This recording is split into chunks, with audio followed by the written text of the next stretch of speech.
And while he was out of the lineup, the Cubs were really hurting.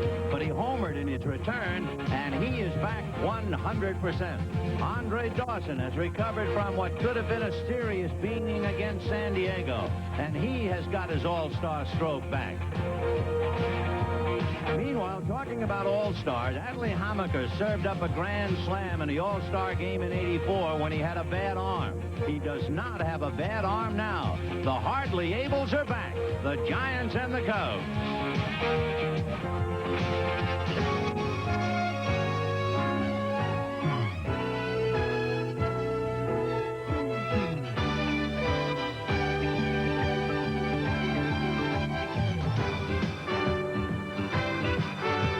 National Broadcasting Company, now in its 7th decade of bringing you baseball's memories.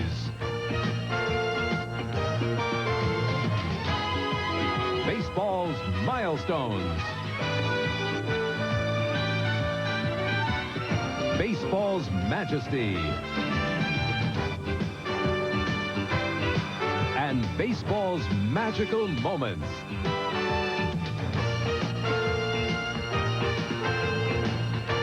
NBC Sports proudly presents the Major League Baseball Game of the Week.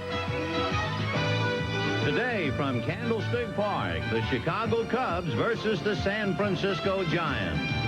The Game of the Week is brought to you by Miller Brewing Company, sole sponsor of the U.S. Olympic Training Centers. By the Heartbeat of America, today's Chevy trucks. By Northwest Airlines, look who gives you more of the world from more of the USA. And by AC Delco, the smart parts.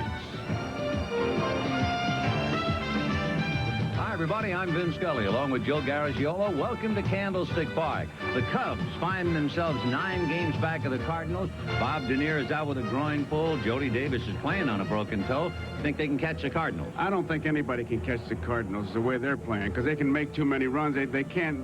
With that ball club, they're not going to go into a long slump. And Dawson can't do any better in the second half than he's done in the first half. Sutcliffe has given us some hope, but I think the Cardinals have it. And realistically, I guess, as an outsider, looking at the recent trade the Cubs made, you might say that they were actually trading for the future when they dealt away Steve Trout to the Yankees.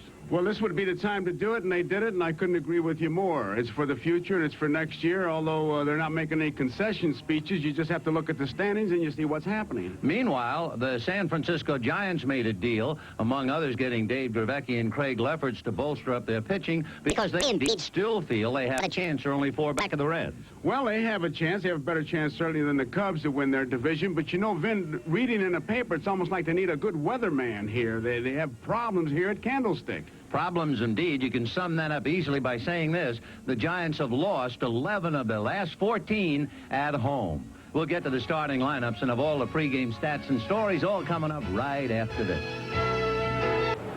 In the event of an emergency, fans hitting the upper. Here's the way the Giants will line up on defense. It's Jeffrey Leonard, Eddie Milner, and Aldretti in the outfield. Aldretti playing for the injured Candy Maldonado. Candy started to take some batting practice, although he just used the one hand, the left arm, because of the broken finger. He'll be out another 3 or 4 weeks. Mitchell, Uribe, Thompson, Clark in the infield. Brenly is behind the plate, and Hammaker is the pitcher. Well, Adley Hammaker, to talk about him, we could talk about the mound, I guess, as we look at it. But Hammaker is 4-7. He is 3-7 in 12 starts, and the Giants now take the field. The Chicago Cubs, they've won 2 on this road trip. They've split 10 games with San Francisco, and they've won 3 out of 4 here at Candlestick. So it's interesting. The Cubs have done very well in San Francisco, and the Giants have done very well in Chicago. Here's the lineup for the Cubs. Bob Denier opening up in center field, and Ryne Sandberg at second base.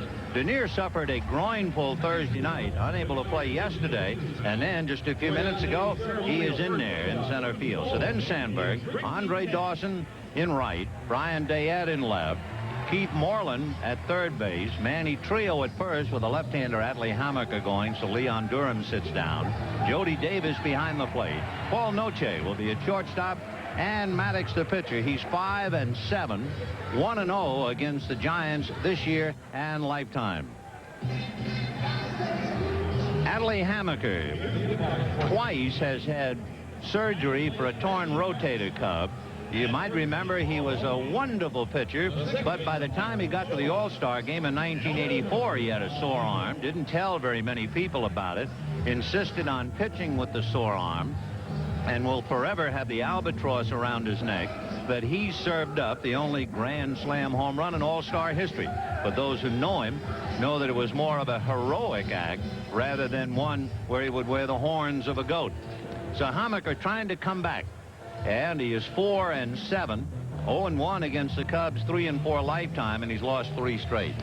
Then he gives his wife Jenny a lot of credit for coming back on his injury. Talking to him in the clubhouse, he said that in other injuries, he said, I would try to do everything that everybody told me, but with this, it was so serious. She sat him down and said, look, you do what the doctor tells you, and that's it. And he stayed with that, and he's come back very, very strong. The big difference in him, I think it's with all injuries. You really appreciate what you have now. And he's bearing down more on, for example, helping himself feel his position, holding runners on. And he's coming inside the right-hand hitters.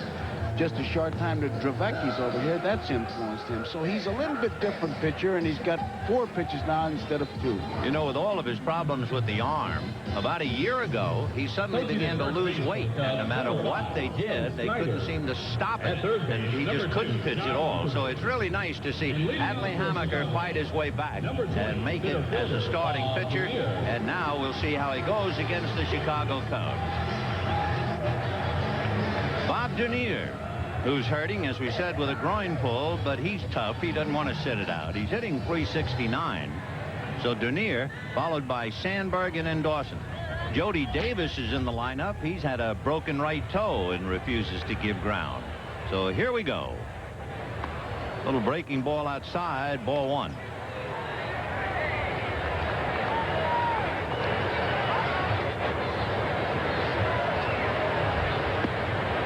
Two balls and no strikes, the count to Bob Dernier. And Adley Hammaker, who has lost 6 of his last 7 decisions. Dernier, at the other end of the 60 feet 6 inches, a very hot hitter. That's on the corner. Dernier, in his last 19 starts, is hitting over 400. And he has 6 3-hit games. So when he's hot, he stays hot. Little nubber back towards the box. Hammaker picks it up, nails it. So Dernier hits back to the box, 1 away.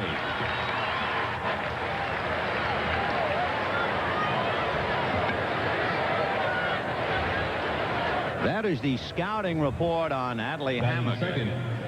Number 23, second baseman, Ryan Sandberg. He had a fastball slider, and now he's throwing a little bit of a split finger, and he's changing speeds.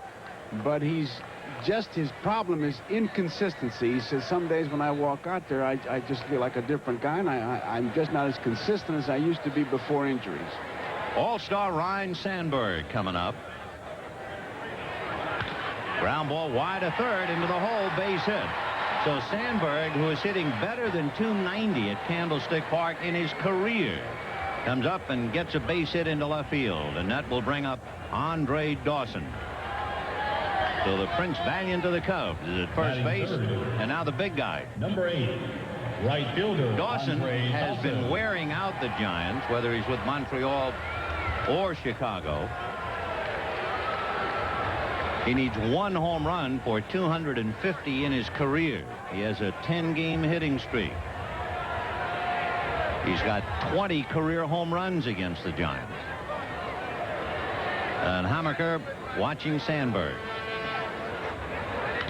High pop fly into left field. Coming down for it is Leonard, but going out for it is Uribe, and it's going to land in front of the diving Milner, but they're still going to get a force play because there was no place for Sandberg to go. And if you've never been to Candlestick, that makes it official. We're checking to see about Dawson at first base. He thought, I think the ball was caught, and he's out. Have you ever seen a double play like this one outside of the Magic Castle at Disneyland? That drops in, but it's recovered.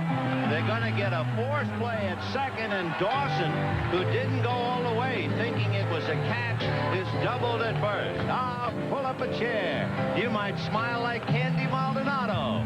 Welcome to Candlestick. No score. The first inning after a wacky beginning. Eddie Milner leading off in center field. Mike Aldretti in right field and Jeff Leonard in left. Will Clark hitting cleanup at first. Bob Brenly behind the plate. Kevin Mitchell at third base. Rob Thompson at second. Jose Uribe at short. And Adley Hammaker the pitcher. And trying to stop the Giants will be Greg Maddux, 5-7. He beat the Giants in Wrigley Field 8-4.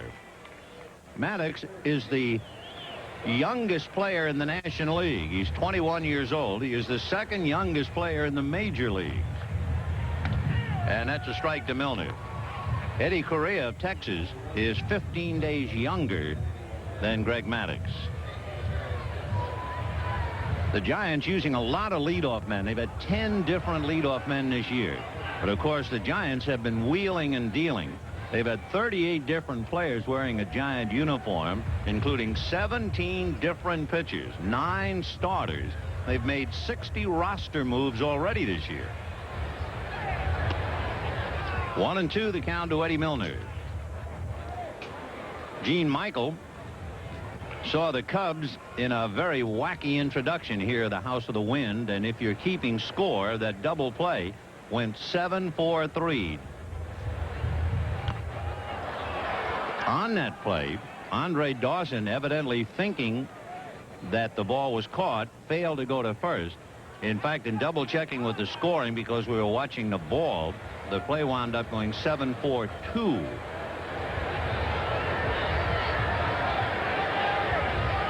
So Andre Dawson, who knows the peaks, finds out all about the valleys today. Fouled away. Still 1-2. It's not a high sky here, but Uribe never did see that ball. And I'll say this, Milner tried all the way from center field. There you see the clouds that help, but Uribe just couldn't find it, and it turned into a real Halloween play. 1-2 the count. Eddie Milner. Little number up along first base. Maddux will take care of him. One away. Take a look at the Cubs with the leather.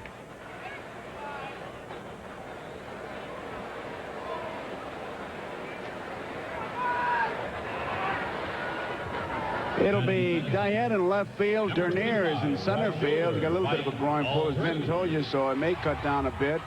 Dawson is in right field. Marlon Noche, what a versatile ball player he's turned out to be.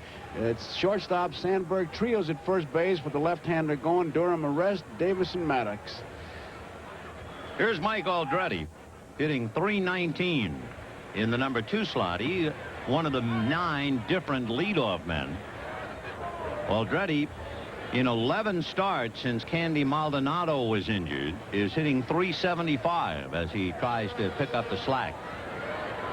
The difference, of course, Aldretti is not a power hitter.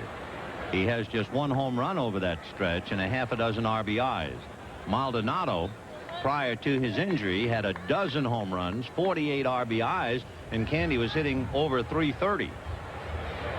Ball 2. They're going to put Maldonado into a special nutritional and fitness clinic beginning Monday, I believe it is. And they said it'd be for 4 weeks. And when they said 4 weeks, he said, no, I'll be ready in 3 weeks. And they're going to take that special cast off and see if they can't get the thumb. He injured it here on a game of the week, going after a ball in the right field corner when he ran into the wall. And you might have caught a glimpse of Candy with a big grin on his face, obviously enjoying the discomfort of Andre Dawson. And there he is, walking with that hand heavily wrapped. 3-1. And it's ball 4 to Mike Aldretti. So Greg Maddux, 5-7 with the league, and he'll now be working on Jeff Leonard. Batting third. 0-0. Jeff Leonard, like Dawson and Sandberg, a National League All-Star. He is such a good hitter. He's gone hitless for 2 straight games, only 3 times this year.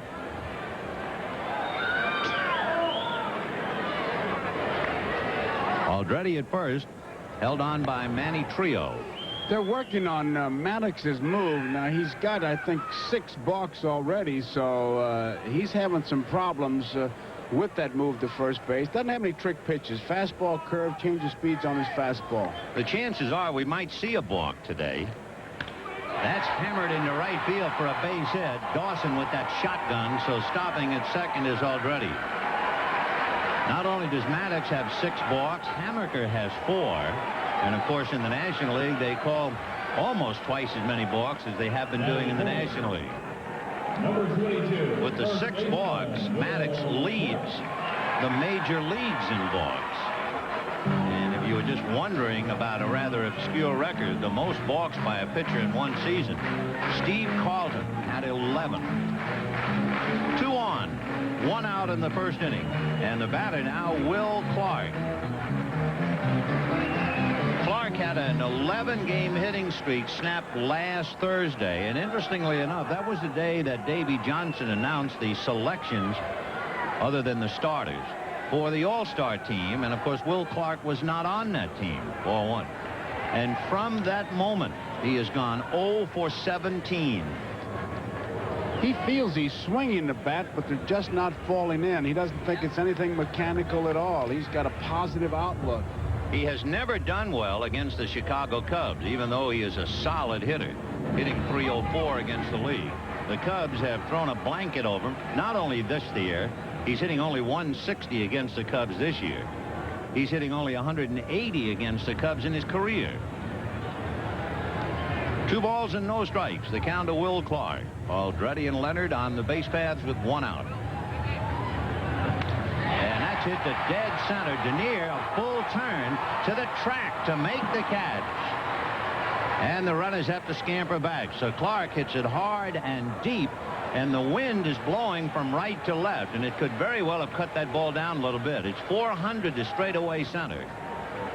And it plays a big part in any ball hit in the air here. Or if you're wondering if he's a low ball hitter, that'd tell you something. He hit the ball hard, and which is what he said before the game. I'm just not having any luck. Denier, a full turn, but he's a good outfielder, and he still had some more room. They have had tremendous winds, high-velocity winds in the San Francisco area, not necessarily just at Candlestick Park. It affected air traffic in the area, but now it is settled down. So Bob Brenly, the catcher, coming up. Brenly's hit in 10 straight games. I asked him about that. He said if DiMaggio's listening, tell him not to worry for about another week or so. Oh, that reminds me. In mentioning DiMaggio, that's something I was just going to mention along the way today. You know, there's making a tremendous fuss, and rightfully so. Don Mattingly has hit a home run in 7 straight games, and he set the record last night on July 17th. July 17th was the day when Joe DiMaggio's 56-game hitting streak came to an end. So one ended, and now another memorable Yankee streak is in the books. Of course, Joe's was 46 years ago. 1-1 the count to Bob Brenly. Maddox on a walk and a base hit finally got Clark for the second out. 2 balls, 1 strike. Bob Melvin is on the disabled list. A knee and ankle injury in a collision with Jack Clark. Mackey Sasser was called up, but it looks like Bob Brenly's going to do the bulk of the work behind the plate. We talked before about the Giants and all their roster moves. One reason is because of the DL. The Giants have had 11 players on the DL. 3-1 the count to Bob Brenly. No score, bottom of the first inning. We're just starting.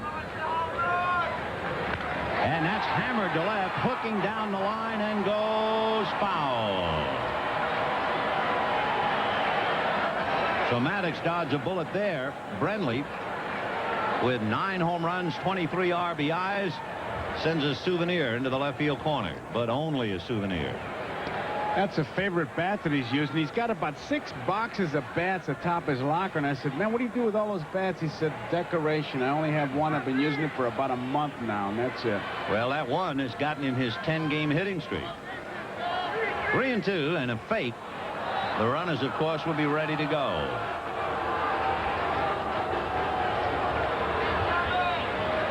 Bill Fahey coaching at first. Don Zimmer at third, shepherding the runners.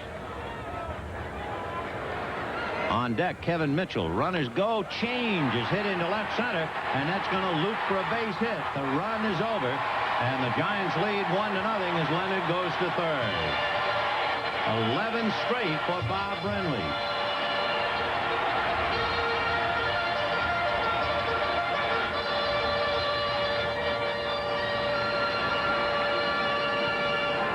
Looked like the pitch might have been out of the strike zone, but Number 9, the strike zone, you don't get that Kevin particular. Let's see exactly where it is. It was high. Just a straight change. Yeah, the he 3-2 pitch. Took something off it and got it in a terrible spot. That's one thing you don't want to do is throw that change up high, and you can see Jody Davis, now Herm Starrett out there, probably just settling him down, say, hey, okay, you made a mistake, forget about it. You still got 2 guys on and bear down on Mitchell. For the Giants to get out in front 1-0, trying to shake themselves.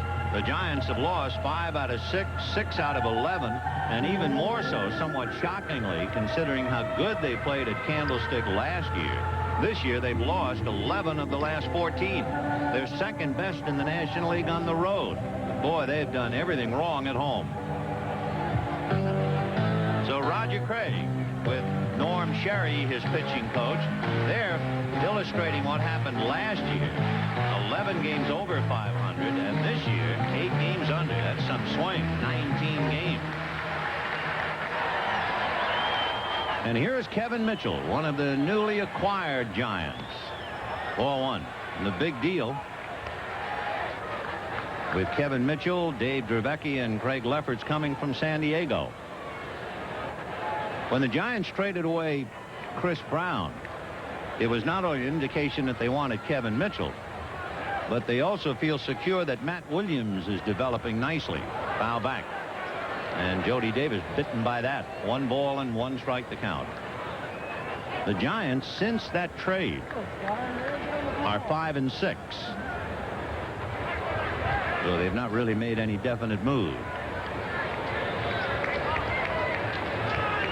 Jamie Moyer throwing down in the bullpen. Bob Tewksbury, who's going to pitch Monday, just stopped throwing. Tewksbury recently acquired in the Steve Trout deal with the Yankees. Boy, Maddox is busy out there faking, isn't he? Wow.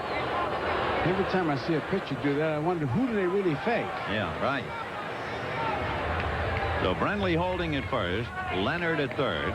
1-0 Giants first inning.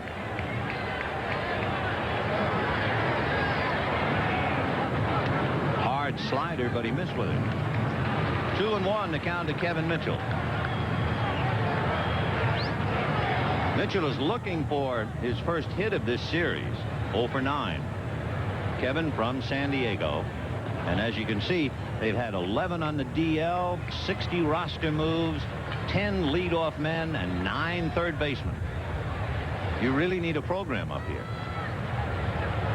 Fouled away off first base and out of play, and the count 2-2. Remember the last time we were up here, we were talking about how every time you change the park, they change the park. They've done the changes with the park. Now they're changing the players. Well, the real collector's item here is a picture of the park and the team picture. That's right. And dated. That's right. It's good for about maybe 20, 30 minutes. There are the dimensions now. 335, 365, and 400. So deuce is wild on Kevin Mitchell. 2 balls, 2 strikes, 2 out, 1 in, and Maddox is still at it. He is the busiest pitcher in town. He must have got a dance book from Fred Astaire or something, and he just wants to practice it. Well, he's only 21. I don't blame him.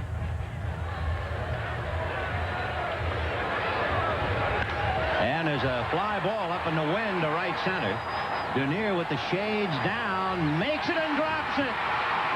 In comes Leonard, in comes Brenly, going to third is Mitchell. And the Cubs are indeed welcome to Candlestick Park.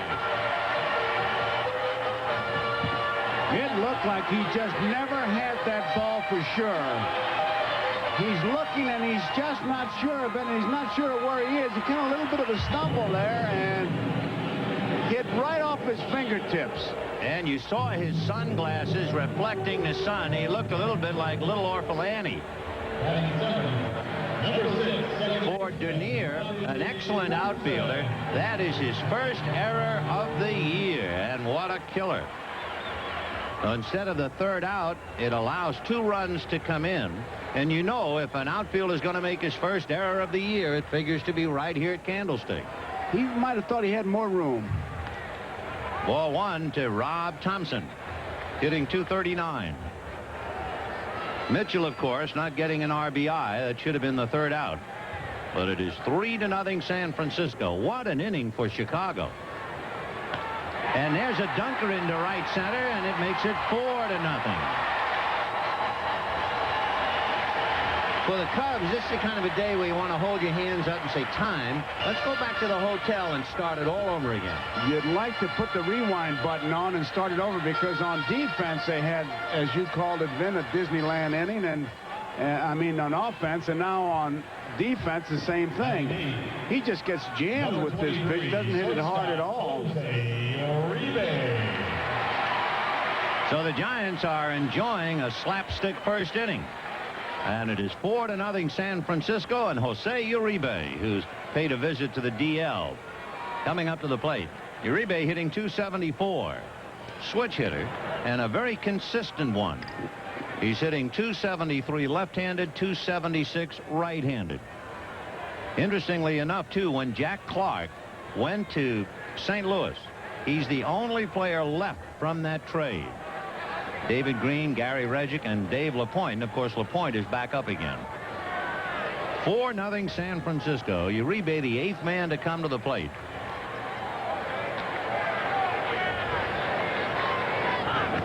So first, on a windblown pop fly, the Cubs run into a double play. And then you have Denier drop a windblown fly ball, and that's a 3-run play, as it turns out. Instead of the inning over 1-0 Giants, they're still hitting and leading 4-0. And there goes the runner, and it's fouled off. So Rob Thompson, who has stolen 8 out of 12, going on the pitch. And once again, we'd like to remind our viewers, we'll be selecting the NBC Miller Lite Player of the Game at the conclusion of the ballgame. Looks like he can get a pretty good jump off Maddox. Watch him when he comes set. He almost like fingers that ball even after he's in the set position. Once he starts that, he's got to come to the plate. I think he's been psyched, too, with a half a dozen balks called on him. I mean, that, I think, would intimidate a veteran pitcher, never mind a kid. You're going to be a little more careful because you figure Big Brother's watching you. He's made 29 pitches this inning. It's been a long one for him.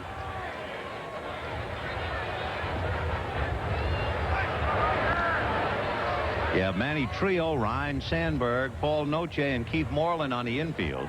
Ryan Dayette, Bob Denier, and Andre Dawson in the outfield. He's right on the borderline of a balk, man. He starts to throw much before he takes a step. And there goes Thompson, and a pitch out is dropped by Jody Davis. Well, I'll be. Now, if you're, I don't care if you're a professional or not, you got to sit in the dugout and say, you know what, this might not be our day. That pitch out, and I'm surprised. Jody tries to make a one-hand grab of. Now, he moves. He gets it out there in good shape. Now, look at here. And, I mean, he closed that glove before the ball got there. Somebody's got a voodoo doll on him. Oh, what a way to start.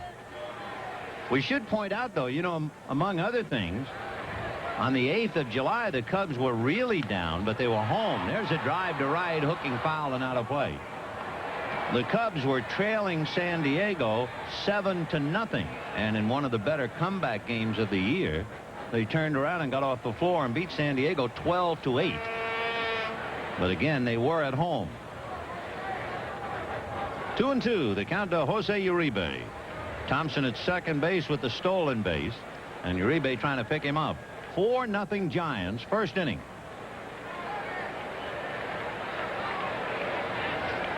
It's like after you tell a joke and it goes flat and somebody always says, I guess you had to be there. Well, if you weren't with us in this first inning, you really had to be here. 2-2, the count to Uribe. Ball 3. I really think you ought to recap it. After Andre Dawson failed to run out a fly ball single, 4-0 Giants. The sportscaster uttered. 3-2. And that's whacked down the right field line, hooking in the corner. Fair ball. So that makes Dernier's error a 4-run error. And it is 5-0 San Francisco.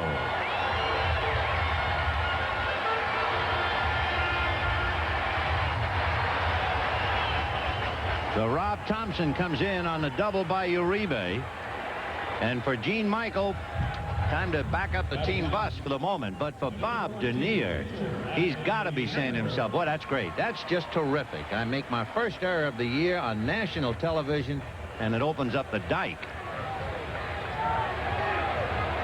It can be a humbling game. It really can. Oh, wow. Well, here's Adley Hammaker, who has struck out almost half the time, but he does have 2 runs batted in and 4 hits. He's got a good chance of putting an end to the rally. Yes. 1 ball, no strikes. A little chopper to third. Moreland. And there it is, friends. The final out of the first inning. 9 men come to the plate, and the Giants pick up 5. And at the end of an inning, Giants 5, Cubs nothing. You know, we were talking about how the Giants won so many games at Candlestick last year and how this year they can't get on track. The first inning might remind Giant fans particularly how things can go their way in this ballpark. Because in the first inning, the Giants missed a fly ball, turned it into a double play. The Cubs missed a fly ball, and 4 additional runs come over. Tough place. It really is. And you can see Dernier was fighting that sun all the way. He just plain dropped it. Well, we'll see now if the Cubs can come back. Brian Dayette will start it off. Dayette hitting .316 with 4 home runs.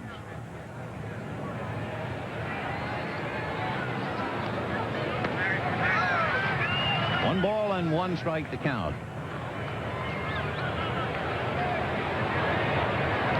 Dayette followed by Keith Moreland and then Manny Trio.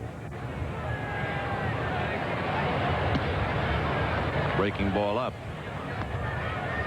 Dayette has been a very tough hitter against left-hand pitching. And Brian has 4 home runs and 13 RBIs against lefties. Which is why he's in there, and the count now 2-2. Hammaker said before his injury that he would just go out there and throw it and let it go, and whatever happened, happened. He said, now I'm just a little more conscious of the hitters and pay more attention at the meetings. You got a better idea. Yes, missed, so leading 5-0, he goes to a full count to Brian Dayette leading off the inning. Dayette's been getting on base almost half the time for over a month. And he's aboard, and that'll go to the screen. And Dayette jogging to first. So the Cubs get another base runner. In the first inning, Sandberg singled. Dawson hit a fly ball that Uribe couldn't pick up. The wind took it away from Milner. Milner dived and got his glove on the ball, and I guess from where Andre Dawson was, he thought the ball was caught, so he never went the 90 feet. And the ball was picked up by Rob Thompson, who ran and stepped on second and threw to Bob Brenly at first base for a weird double play. So now in the second with Dayette at first, here is Keith Moreland. The next home run he hits will be number 100 in his career.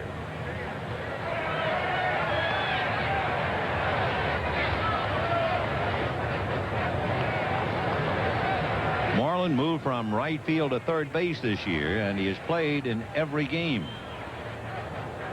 However, it's really been a fight for him.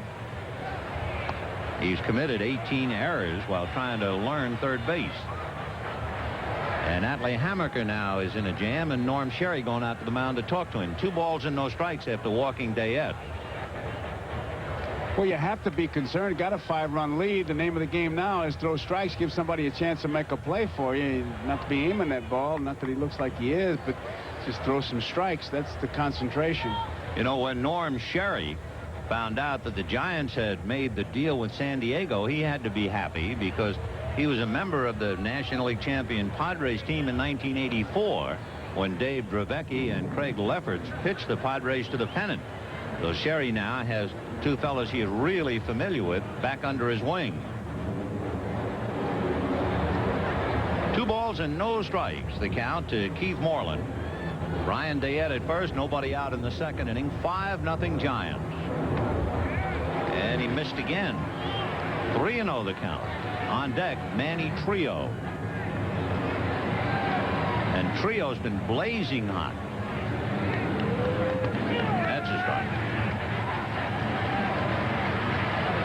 The Cubs, #1 in the National League in home runs. They've hit 119 home runs. One reason why they're not ever out of a game. And there's a line drive, base hit into center. Dayette had a hole thinking maybe Uribe would flag it. You realize that the Cubs have had 5 batters come to the plate, and 4 of them should have reached. Fastball, and Moreland really hit that ball hard. You could see it coming right at you with our center field camera. Uribe gave it a good shot, Batting 6. but it was by him. Number 19, first baseman. So with 2 on and nobody out here in the second inning, Keith Moreland line single to center. Dayette is now at second, and here's Manny Trio. Since June the 1st, Manny has been hitting better than .400. And in his last 12 starts, he's hitting better than .500. On the corner for a strike. Randy Marsh, the plate umpire. Paul Runge, Joe West, and Bob Engel working the bases. So it would appear like the Cubs have the right man up there in the right spot, trying to get back in the game. 5-0 Giants. Top of the second. Popped up, foul, heading for the stands, and out of play. 0-2.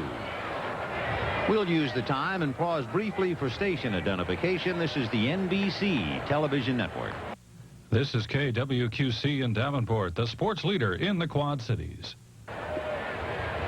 For the moment, at least, Candlestick is almost becalmed. Barely a zephyr stirring the flags out in center field. Giants 5-0, and the Cubs with 2 on and nobody out against Atlee Hammaker.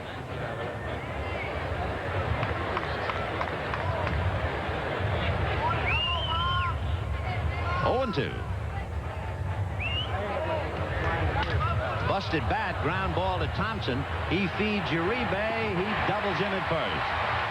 So Hammaker saws a bat and a half in the hands of Manny Trio. Dayette has reached third, but with 2 out, and Jody Davis will be coming up. The slider hit it off the end of the bat. Looked like Thompson might take the play himself, but wisely gives it to Uribe, who's throwing towards the bag. He just came across an easy double play. The Giants have turned the most double plays in the National League. 114 double plays. Of course, there's a lot of things you can interpret from that. Good infield, good defense, but also an awful lot of base runners. They've had 2 double plays today. And with Dayette at third, here's Jody Davis. Jody with a broken toe, all they can do is tape it and turn him loose. Now that's got to be a tough day, playing with a broken toe. Hoping you don't get that foul tip to hit you on that bad bunion. And he promptly hits it into left field. Coming up is Leonard to make the catch. No runs, 1 hit, 1 left at the end of an inning and a half. 5-0 Giants. This date in baseball, 60 years ago today, Mel Ott hit his first Major League home run against the Cubs at the Polo Grounds, and it was an inside-the-park home run for the then 18-year-old who would hit 511 home runs and be immortalized for his years with the Giants, and the memory lingers even here at Candlestick. Melvin Thomas Ott from Gretna, Louisiana, the pride and joy of John McGraw. Boy, with that batting stance where he cocked that front leg up, he really was the guy you pointed to when you say, hey, if a guy can hit, don't fool with the stance. In fact, that was what John McGraw did when he saw Ottie at about 17 years old. He refused to send him out to the minor leagues because he knew someone well-meaning, well-intentioned, would try to change that stance in the minor leagues and ruin him. So McGraw said, he sits next to me. What a career. Eddie Milner, Mike Aldrete, and Jeff Leonard. On this date in 1979, Bruce Sutter was then pitching for the Chicago Cubs, and he was the winning pitcher in the All-Star game. And there's one hit to straightaway center, and Denier's going to have to play it on a bounce. So Milner, fly ball, single to center field. 5 runs, 5 hits for the Giants, albeit 4 of the 5 runs unearned. They'll take them, and Mike Aldrete coming up. And with Roger Craig, the manager of the Giants, you saw him running that first inning. He's got Milner on. Even though it is a 5-0 score, that doesn't mean that they're going to play station to station.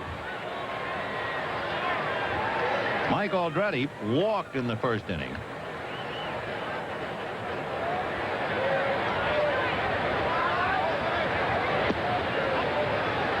One ball and no strikes.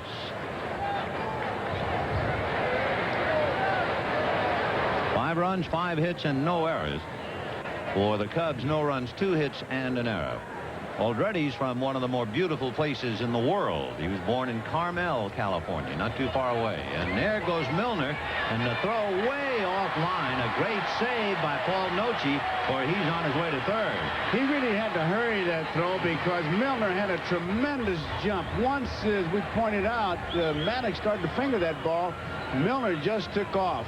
I mean, he's gone. He's got 4 steps right there, and Jody knows he's going to have to get rid of it in a hurry. He didn't have much of a chance at all. So with a runner at second base and nobody out in the second inning, 5-0 San Francisco. And look at Noce making a great defensive play.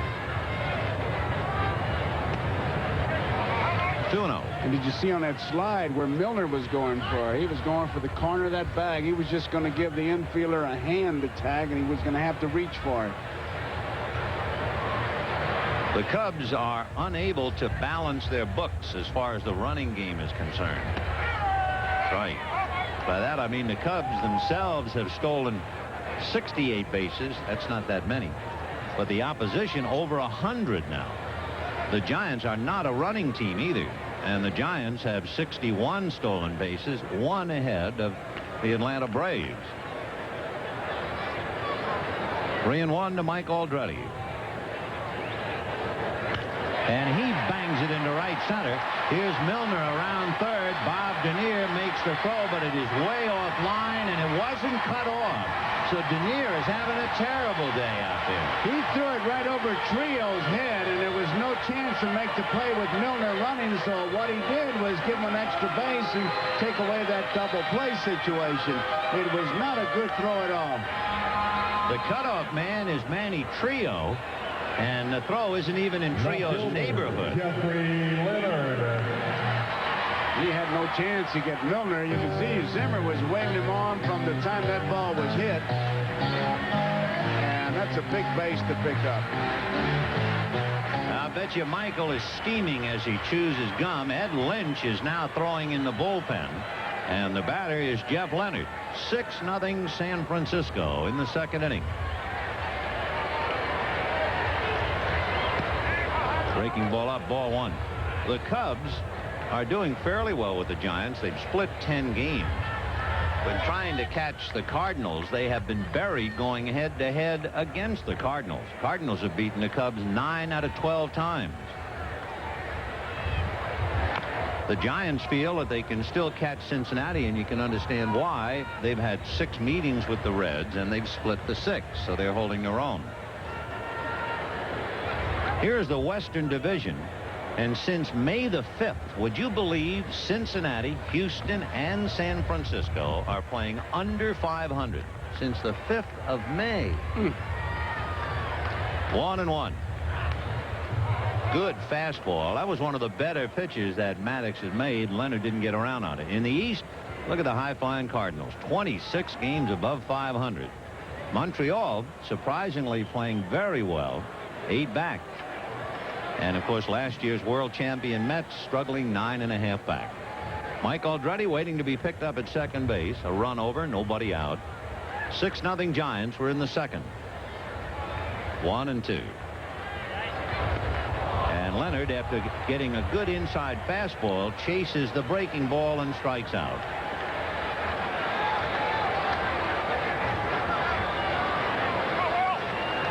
That's the curveball. He's got it in a good spot. Ahead of the hitter, he puts it outside the zone. Leonard trying to at least get a piece of it, misses it, and it's a big out for Maddox. That was right out of the ideal scouting report. Fastball, high and inside, breaking ball down and away. That's the way you go to the Hall of Fame. Yeah. A little late right now.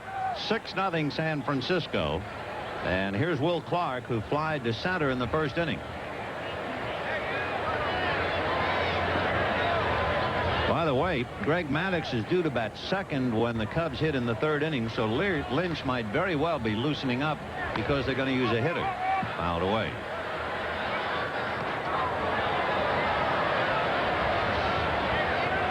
Boy, I like the attitude of these good hitters when they don't get the hits. They just will not refer to it as a slump. I mean, just will not give in to it psychologically. He hit the ball hard in the first inning. Just an out. Another ground ball to the right side. Sandberg is on it. On the play, Aldrete takes third, and we have 2 down. And Bob Brenly, who kept his streak alive with a base hit to drive in the first run in the first inning. Brenly has hit in 11 straight. That was that. It appeared to be a bad pitch. A 3-2 change up, and Brenly singled to drive in the run. And then Mitchell at the fly ball, and Junior dropped it, and the merry-go-round came right off its moorings. Aldrete at third, 2 out, 6-0 San Francisco. 4-1. Of course, for the Giants, there is a very sobering fact. And even though they might be inclined to feel loose and easy today, memory tells them tighten up. Memory tells them not to take anything for granted because they've had some painful experiences this year. You know, the Giants have lost 8 games this year with only 3 outs to go. 8. And of course, they came into the game trailing by 4. After winning their first 10 one-run games, the Giants have lost 14 of their next 21 run games. So they're not too happy about any score until it's over. Foul tip, 1-2. Brenly's not making any more of his Wild West statements. No. 1-2. Kick their butts, drink their beer, and steal their women. Steal their women. Yeah. And they went in a big losing And the wheels came off the wagon. Oh, man. They had to circle the wheels, not the wagon. He's a dandy. 1-2 to Bob Brenly. 2 balls, 2 strikes. He's my prospect for a broadcaster. Brenly. Brenly, yes, sir. I think he's going to be a broadcaster when he's finished. Of course, he's working on DiMaggio's streak right now. That's right. He's got, what, 44 more to go? 45. 45. 2-2.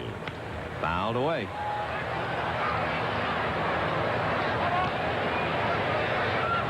Well, when you think of that, that's incredible. And you stop to think that the base on balls, you know, you could have walked him and stopped it. Now he had to widen the zone. That's an incredible feat. 56 straight. 2-2. And got him. No high change. It was a high fastball to punch him out. However, the Giants get a run on 2 hits and a man left. And at the end of 2, Giants 6, Cubs nothing. We'll be right back after these messages from you. We're going to the third inning with the Giants leading the Cubs 6-0. The Cubs will have Paul Noche, and Luis Quinones is out on deck to bat for Maddux. So it'll be Noche, Quinones, and Dernier.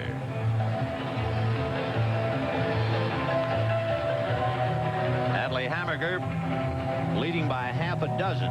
However, Sandberg singled, and Dawson would have had a windblown single except for the jam in the first inning. Dayette walked, and Moreland singled, but then Trio hit into a double play. The point being that, at least for the moment, Hammaker is not really in control of the game, not by any means. So here's Noche, hitting .279 and playing exceptionally well. with the regular shortstop, Sean Dunston, out. In fact, Noche did a wonderful job, he and Mike Brumley, while Sandberg and Dunston were both out. 3 home runs, 12 RBIs for Paul.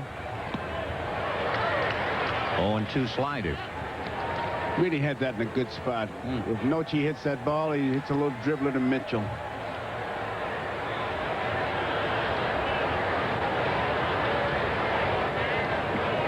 Two. Fouled off to the on-deck hitter and pinch hitter Luis Quinones. And Ed Lynch tuning up in the Cub bullpen, so he'll be pitching to the Giants in the bottom of the 3rd.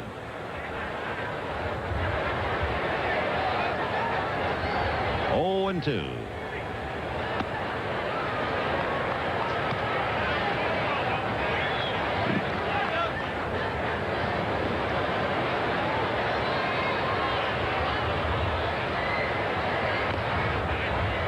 So it's still 1-2 the count to Paul Noche. We were showing you the standings before, and an interesting point about the St. Louis Cardinals, who are 26 games above 500. The fact that they are manufacturing so many runs, it could be a rather historic year. Down goes Noche on a fastball away. Strikeout number 1 for Atlee Hammaker, and the batter will be Luis Quinones. He just rears back and throws a strike, something on it, out over the plate. Seemed to be the kind of a ball that maybe Noche could punch out there, but just didn't get it. 1 away, and here's Quinones. Number 28, Luis Quinones. Quinones, a switch hitter, brought up from Iowa. They still have another switch hitter on the bench, Jerry Mumphrey. Ball 1. To conclude the thought on the Cardinals, they are leading the major leagues in runs scored. And at first glance, it doesn't mean anything. There's a drive to center. Starting in was Milner. He has to go back to flag it. 2 down. So Quinones hit the ball pretty hard. But the thing about the Cardinals, since the inception of the designated hitter in the American League, and that's back in 1972, no National League team has ever led the majors in runs scored this late in the season. But that Cardinal machine is that good that they're scoring more runs than even American League teams with the DH. I tell you, Jim Murray had a column on the Cardinals, was just a classic. He said they're all clones. Everybody's a switch hitter, and it's really a 3-man roster. They keep switching uniforms. And a pun intended, I guess, but Whitey does have the cards. You want to play with him, you better have a hot hand. 1-0. It was an interesting point, too. It shows you what happens when you have speed in the lineup. Ozzie Smith has like 45 RBIs.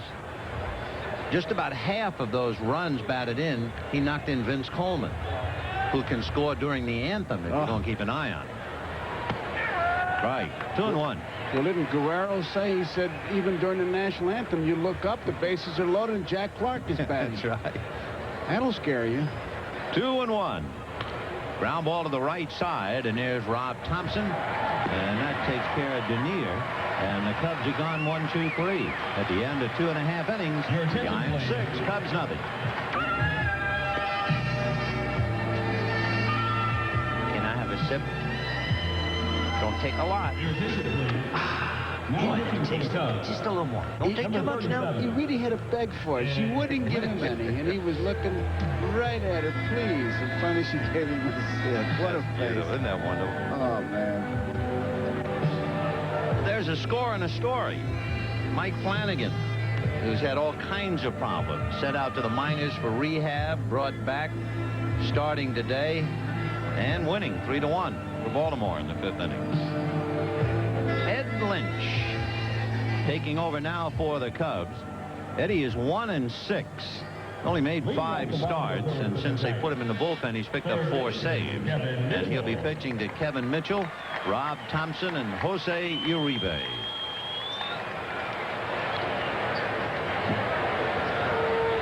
Mitchell hit the fly ball that was dropped by Bob Denier and turned out to be a killer. It turned the 1-0 first inning into a 5-0 first inning. Lynch can really change speeds. If he's got his good stuff, he'll get some ground balls because he does throw a sinker. 0-1. Little breaking ball and the count 0-2. Kevin Mitchell, you saw those numbers before. From the All-Star game last year to the end of the year, he hit in the 230s, and then he hasn't been hitting this year. So really, for a year now, he's been struggling with the bat. Fouled away. 0-2. He is in a current 0-for-10 slump. And Kevin said maybe it was too much to go back to his hometown. When the Mets traded him to San Diego, he went back to San Diego. He's kind of a street kid. Lived with his grandmother. And naturally, with his friends around, he just felt there were too many distractions. So we'll see if he blossoms here in San Francisco. And, of course, you know all about playing in your hometown. I don't recommend it. Strike 3 called. So Mitchell continues to struggle, and Gene May knows all about struggling as he looks on, and Lynch picks up his first man. It's like he catches the outside corner. Lynch has good control. He's not going to get himself in trouble, no doubt about it. Second I could baseman, elaborate just a bit why I said it so Thompson. quickly, Ben. For one thing, everybody went to school with you. Everybody went to school with your brother, your family, worked with your father, they all won tickets, baseballs, call you all hours of the night, and if you don't do it, you're a real ironhead, and that's where it begins. Here's Rob Thompson, and it's a strike. Did you also find that you subconsciously, or even you were aware of it, tried too hard at home because you had people you knew in the stands? No question about it. You try too hard. And the other thing is, I think I'm the only guy who went to the big leagues, never got a hit on the playground. 1-1. Everybody comes up to you. I remember you. I used to strike you out all the time. And you say, wait a minute, I got to hit someplace. Someplace I got to hit. 1-1 to Rob Thompson. 1 out in the third. 6-0 Giants in the third inning, with Jose Uribe on deck. Breaking ball pulled to Don Zimmer. 1-2.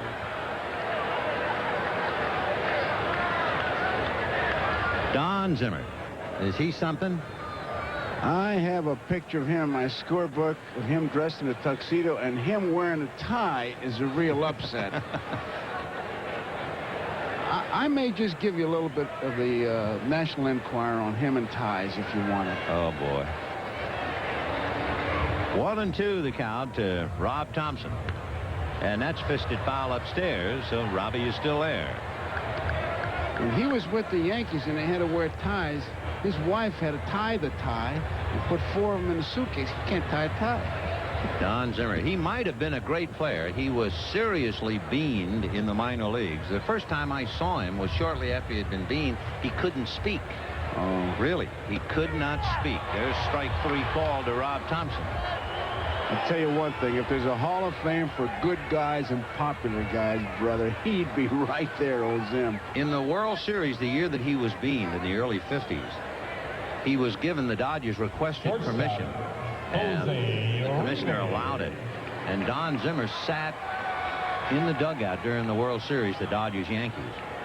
And then, finally, with a plate in his head, made it to the big leagues and was beaned again by Hal Jeffcoat. Remember that. Jose Uribe takes ball 1.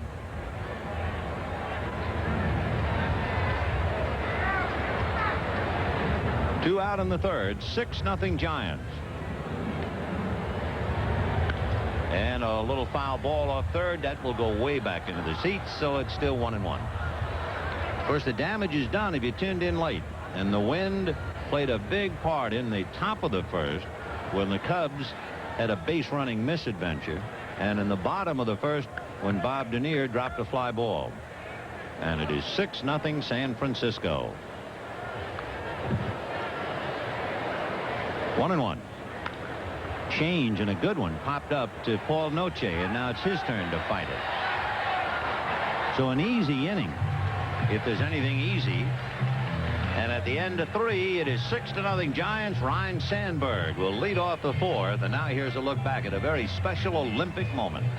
Don Zimmer, the likable third base coach of San Francisco, And Joe has a picture actually in his scorebook that he carries whenever we play the Giants. He can lay this picture and look at Zimmer. Does he look relaxed? He looks like a little choir boy. I just agitated with it. We're always doing things to one another. He has that old Fred Astaire, David Niven look. I mean, he's just born to wear a tuxedo, don't you think? Now watch the next time he sees me. He'll do something. He'll hit me with a fungo bat or something, but he'll come up with something. He is really something, a nice man. Meanwhile, let's see if the Cubs can recover from the winds of war in the first inning, and they'll try and rearrange things here in the top of the fourth. Ryne Sandberg, Andre Dawson, Brian Dayette. While we got a chance here, I'd like to mention the guy, an old ball player who's just got a new job, Pete Ramos, who's going to be the pitching coach in Miami-Dade Community College. Remember old Pete used to throw what he called a Cuban palm ball. He got a name for it. He's playing softball, and he's a big home run hitter, but he's the new pitching coach, and we wish him well. And how? Into the fourth, 6-0 in favor of San Francisco. And Atlee Hammaker trying to win his fifth, trying to snap a 3-game losing streak against the Cubs, and trying to balance his books a lifetime with Chicago. 4-1. Well, last time we did a Cubs game, they were playing the St. Louis Cardinals, and Sandberg, racing down the line, stepped on first base, and his foot slipped, and the next thing you know, he twisted his ankle. A drive into right field. Coming over for it is Aldrete, and makes a fine catch right up against the screen. And he really surrounded that ball. He started back. The wind swirls here. You look at the flag, you don't think it's a factor, but watch him now. He's got a pretty long way to go to get this one.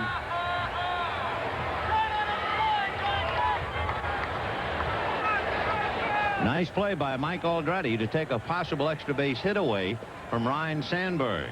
And the batter will be Andre Dawson. Dawson has a 10-game hitting streak, and he hit the pop fly into shallow left field. Uribe couldn't handle it. Milner dived and couldn't come up with it. But they got the force play on Sandberg. That was understandable. But all of a sudden, Rob Thompson threw to Bob Brenly at first, and Dawson had only run about 70 feet, evidently thinking the ball had been caught. And now he loops one to left. A late start for Leonard, but he makes the play. Isn't it fun here? Yeah, There's nothing ordinary. He wasn't sure about that at all. I mean, the ball didn't get up that high. Now watch him how he battles it. I mean, that was a hope I catch and don't get hurt kind of play. Candlestick Park. We have 2 out in the fourth inning. And Brian Dayette the batter. That was that line George Wilhan in a column about the politician in Chicago who might very well have been involved with the mob. And his aide said to him, when you run for office, it'll be vote for so-and-so, and nobody gets hurt.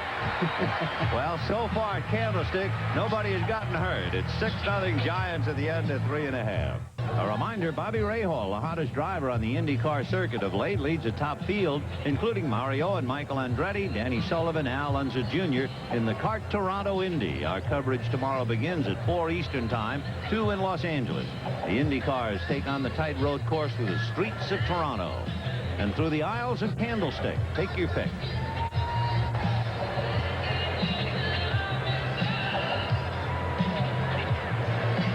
Looked like the sunglasses of Bob Dernier when he was going after that fly ball, the way they were glistening.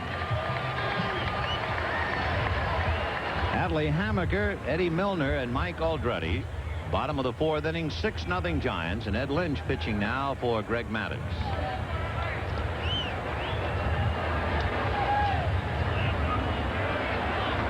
Ed Lynch, New York boy, originally with the Mets. If I remember correctly, his dad was an usher way back at Ebbets Field. So he has a New York and a baseball background.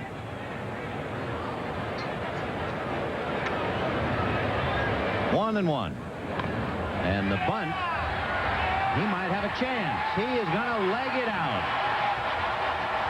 He beat Lynch to the bag. He caught him by surprise because Trio was ready to flip it, but Hammaker beats Lynch to the bag. There's nobody there now. He pushes it past him. And there he beats him to the bag, and Trio, there's nothing he can do but just hold it. So Adley Hammaker gets a bunt single. That would be his 5th hit of the year. And Ed Lynch will now be pitching to Eddie Milner, followed by Mike Aldretti. Milner hit back to the box and singled. And Hammaker not being held on by Manny Trio.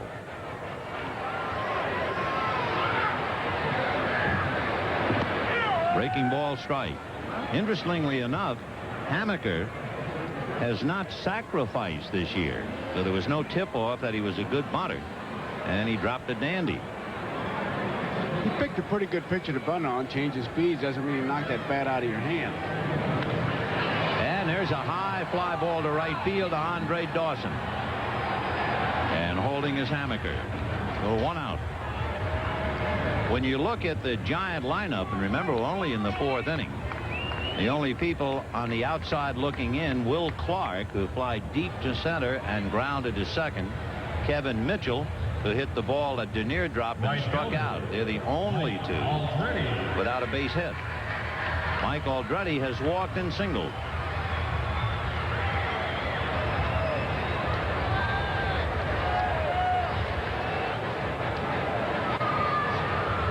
Hammaker at first. Aldretti hitting .324. 4-1. Giants trying to somehow turn things around at home. They've lost 11 of their last 14. They've lost 3 out of 4 to the Cubs here at home. And their record 8 games under 500 at home. Would have had him. Oh, if Trio would have gone there. Jody Davis gave one of those flip jobs, and Hammaker put his head down and was walking back. Now he takes his eye off the ball right here. If Trio gets to the bag, they got him. Just made it. And I'm sure Bill Fahey was screaming in that first base coaching box. Well, that's unexplored territory for most pitchers. Yeah, I think maybe the bunt went to his head. At least he was thinking about it. Thinking on his average. See if we have reports of a couple of other precincts there. The Cardinals are at it again. 26 games to 500, and they're leading San Diego 2-1 in the 5th. Baltimore, Mike Flanagan coming back from the minors, leading Kansas City 3-2 in the 5th. 2-1. Just to put things in order, Montreal trails the Cardinals by 8. Cincinnati leading Houston by 2.5 and the Giants by 4. The Yankees lead Toronto by 4, and Minnesota leads Oakland by only 1. Is Bo Jackson taking it for that football statement? Saw a picture in the paper today. He had a football in his hand. Fans are throwing footballs at him. 2-2. And that's laced to center. Denier, however, in his tracks to handle it. So we have 2 down. Interesting, they did a little research, too, now that Oakland is only 1 game back. And historians would like this one, the fact that only 9 teams have ever hosted an All-Star game and gone on to host a World Series. Only 9. And, of course, Oakland would love to have that honor. Left fielder, Jeffrey Leonard. Jeffrey Leonard, single to right and struck out. 1 for 2. Speaking of striking out, we just got word that Bo Jackson has struck out twice already today in that game. He's really put a lot of pressure on himself. Oh, and how. Another fellow who strikes out so much that it's mind-boggling. After all, Jackson does hit a lot of home runs, so he just pays the bill when he strikes out. But Gary Pettis of the Angels strikes out a remarkable number of times, considering he's not a power hitter. They get the force play, and that's that. A base hit and nothing else. So at the end of 4, the Giants 6 and the Cubs nothing. And we'll be right back after these messages from your local station. He was the honorary coach for the National League in the All-Star game in Oakland. Hall of Famer Billy Williams. I love that one quick shot we had of Billy Williams coming up out of the National League dugout, full of enthusiasm after they had just dodged a run-scoring situation.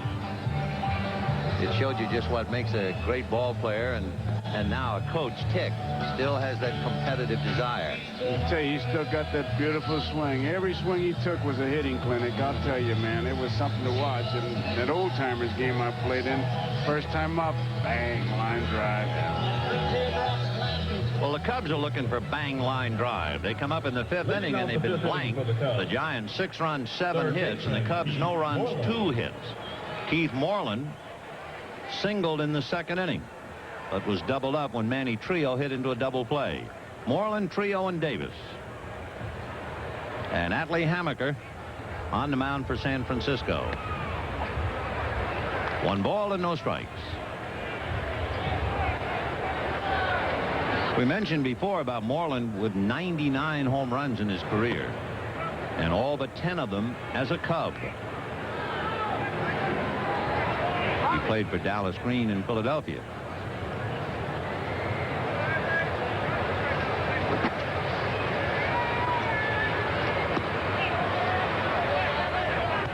Hammaker walked Dayette opening up the 2nd inning and fell behind to Moreland 2-0.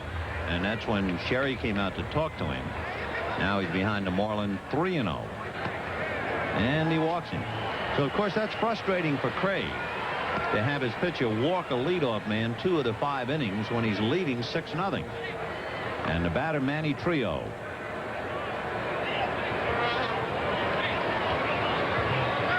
First baseman, Manny Trio. Manny Trio hitting .297. Kind of a suitcase man. You see he's bounced around. Ron Davis begins to throw now in the Chicago bullpen. If they get down to Ed Lynch's spot, Gene Michael thinking about a hitter. Right. There's Davis.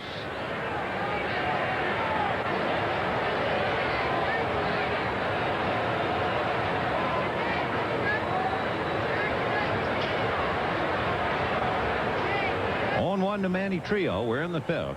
6-0 San Fran. Moreland at first. Foul back. 0-2 the count.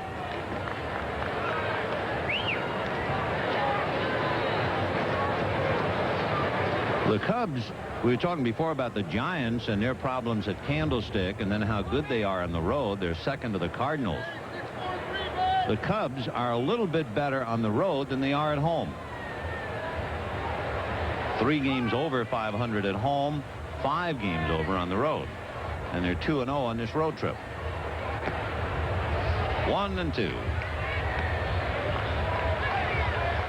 After tomorrow's game with the Giants, the Cubs will move on to San Diego, and then they'll finish up with a 3-game series with the Dodgers.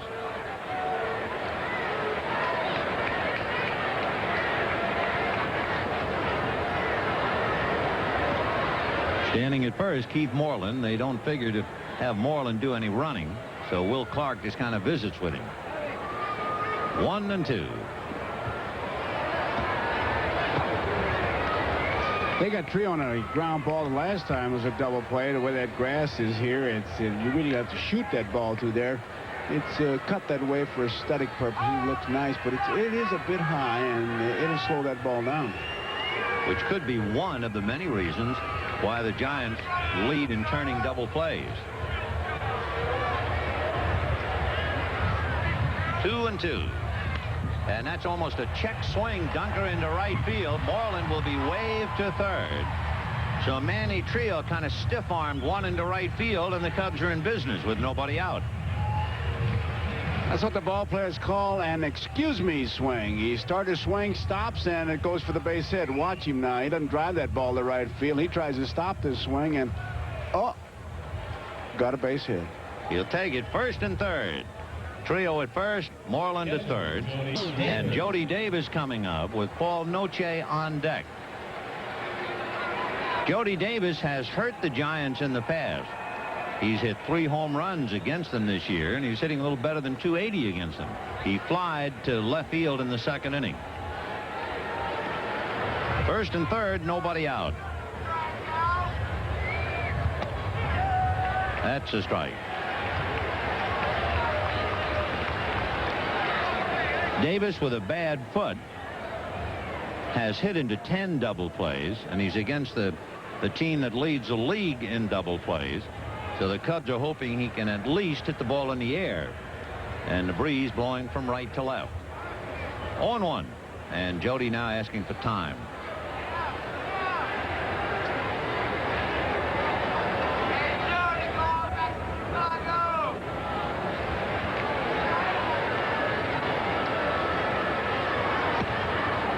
1 ball and 1 strike. This has not been a good year for Jody Davis. Oh, he has 11 home runs, 30 RBIs. Nothing wrong with that. But he's hitting in the very low 200s with runners in scoring position. And he's hitting way under 200 with men on base, period. So he's been struggling with the bat when it really counts. He tried to golf that breaking ball. He was really trying to lift it. There's a curveball in a good spot, and he wanted to try to get that ball in the air to get that sacrifice fly, but he misses it by a good margin. 1-2 the count to Jody Davis. Paul Noche on deck.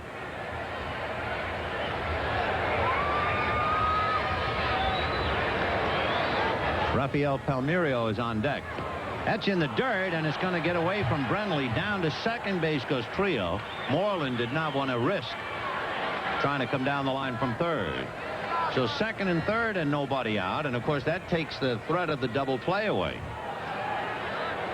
It looked like a hard slider. He just overthrew it. And you can see Brenly tried to block it. But all you can do is get in front of him and put your glove like he did, but hit off the shin guard. And once he did that, nothing for him to do but pick it up and watch Trio go into second. So it's a wild pitch charged to Adley Hammaker. 3 Giant pitchers have had 5 wild pitches now this year. 2-2 the count to Jody Davis. It is 6-0 Giants. The Cubs with an opportunity to get back in the game now.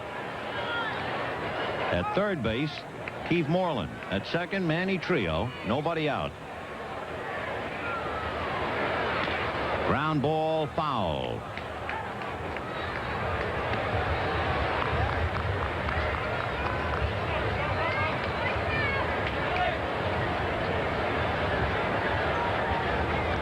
When you look at the Cub bench, and Gene Michael is trying to wheel and deal a little bit, he is stocked with left-hand hitters, Martinez, Durham, and Palmeiro.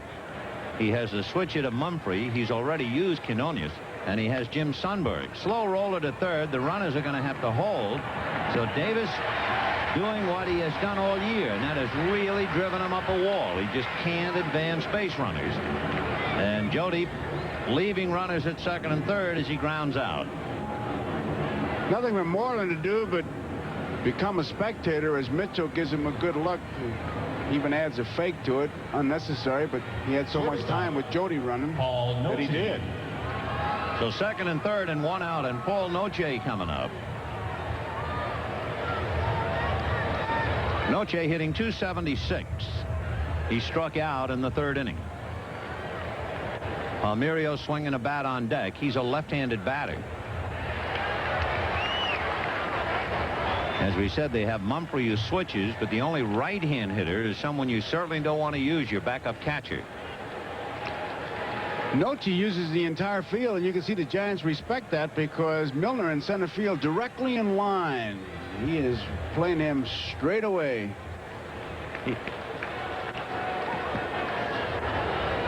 He came into the game hitting .333 against the Giants, so they have to have a healthy respect for him. 0-1.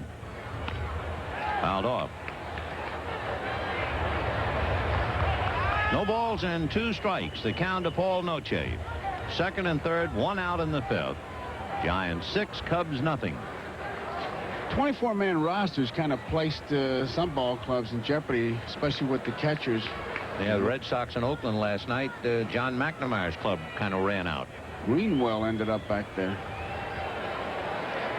0-2 to Paul Noche.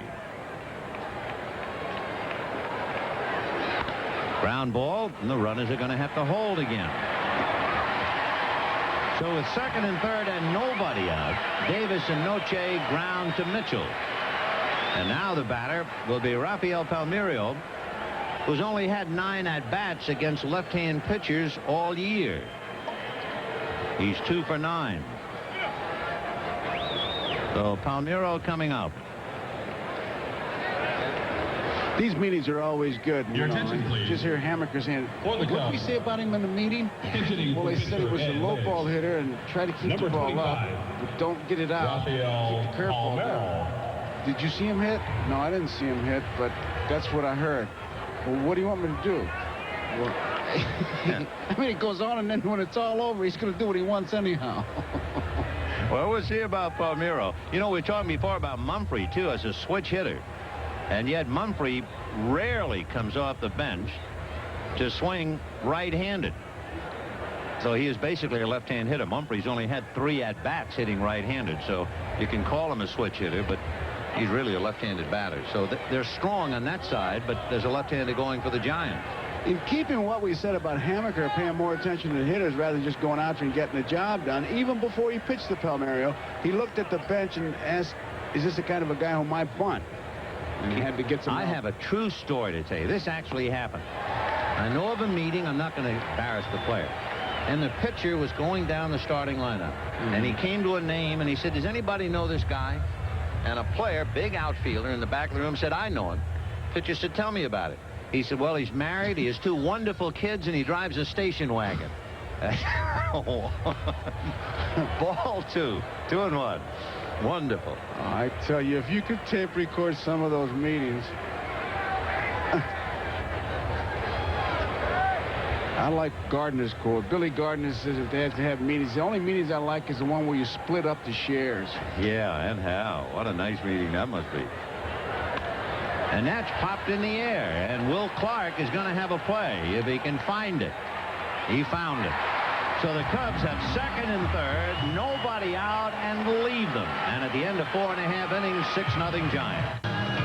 Here's Will Clark fighting the elements on that towering pop fly. He had the sunglasses down. He needed the glove to really stay with it. And then finally, when he felt he had it in his sights, he took the glove away to make the catch.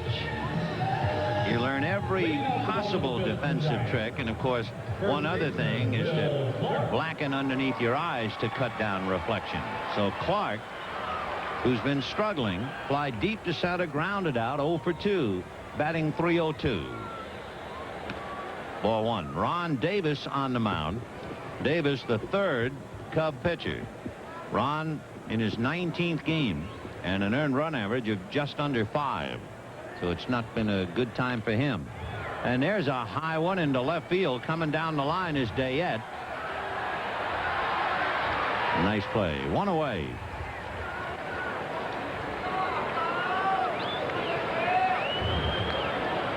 If you don't have sunglasses out there today, it would be a disaster.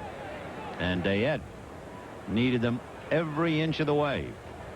He caught that ball behind him. Bob Brenly singled in the first inning to drive in a run. He has hit in 11 straight, and then last time up he struck out. Ball 1.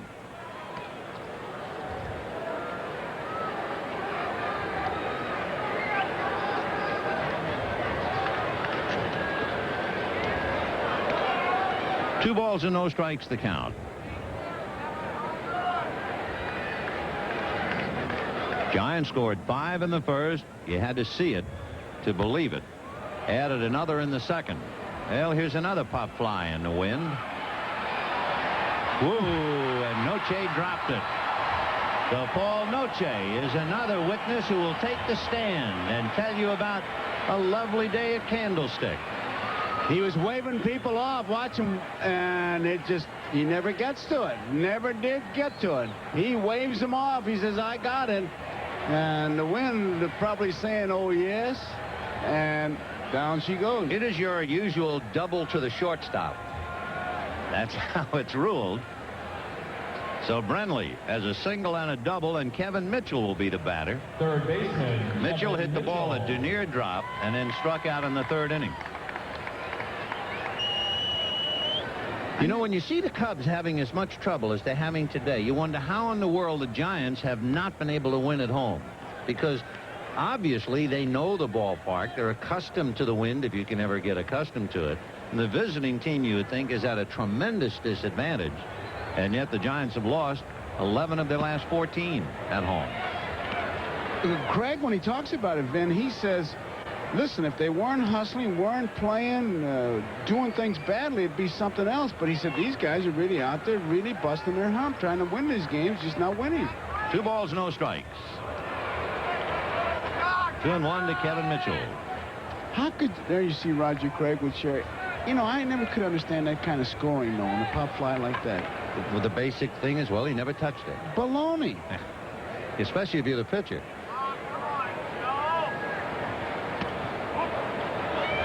There are a lot of things the rule book doesn't say it. But, you know, it is the big leagues. That's right. That ball should have been caught. Oh, sure. Now the run comes in. Ron Davis' ERA skyrockets some more. 3-1 the count to Kevin Mitchell. Foul back. What was the difference on that pop fly than the one that Milner tried to catch? That goes a base hit? Yeah, Milner diving at the ball at Andre Dawson. It would have been a base hit, except they got the force play at second base. See, I don't... That kind of scoring gets to me. 6-0 in favor of San Francisco. Bottom of the fifth inning, 1 out. There's a great columnist here in San Francisco. I think he's on his vacation now, but whenever I come up here, I always love to read him. Herb Cain, strike 3 called. And Herb Cain made an observation, umpteen years ago, about a rather garish-looking new hotel in San Francisco. But it really applies now to Candlestick Park, because he said, quote, "It looks like the box that Disneyland came in." And when you see a game like today here, you think, that's right, Disneyland arrived in this box. Here's Robbie Thompson. Single, struck out, 1 for 2. Remember the All-Star game when Stu Miller was blown off the mound? Yeah. 1-0 the count to Robbie Thompson. We'll have a station identification coming up in 1 moment, just after this pitch.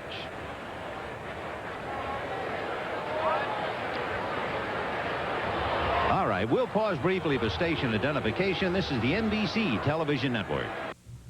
This is KWQC in Davenport, your best bet for sports in the Quad Cities. Okay, it is 6-0 Giants. Brenly with a wind-blown, sun-blinding pop fly double is at second base with 2 out. And Robbie Thompson up there with the count, 1 ball and no strikes. 5 Giants have struck out today. They average about 7 a game. That's why they lead the league in striking out. Breaking ball, and that's not struck out. That's hit deep to left. It is hit out. And it is 8-0 San Francisco. And, of course, now Ron Davis would really like to talk to you about the pop fly to shortstop that went as a double.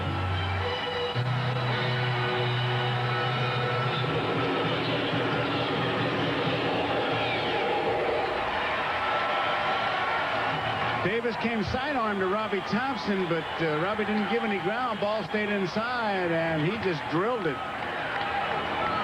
It comes from the side, right down the middle. So San Francisco leading now 8-0 for Rob Thompson, his 8th home run of the year, and for Ron Davis, the 5th home run that he has allowed. And that's slapped into left, and that little flare will drop for a base hit. So Uribe, a looping single to left, and it continues. A day on the rack as far as Gene Michael and the Cubs are concerned. 8-0 San Francisco. Adley Hammaker coming up. You can see the Cubs atop the heap. And the Giants are right there.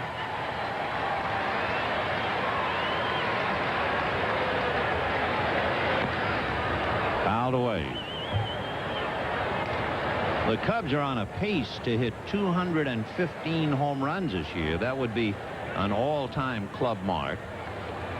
The Giants are on a pace to hit 207. Another mark. Strike. And Mark McGwire's on the pace. It's just not to be believed. 0-2. And that's hit in the air to right field. Dawson was playing shallow and makes the catch. 2 runs, 3 hits, 1 left at the end of 5. 8-0 Giants, and here's another edition of Characters of the Game. It was on this day when Willie Mays had his 3,000th hit. I guess the best ball player I ever saw, that's for darn sure. Willie Willie Mays. I want to double check the year.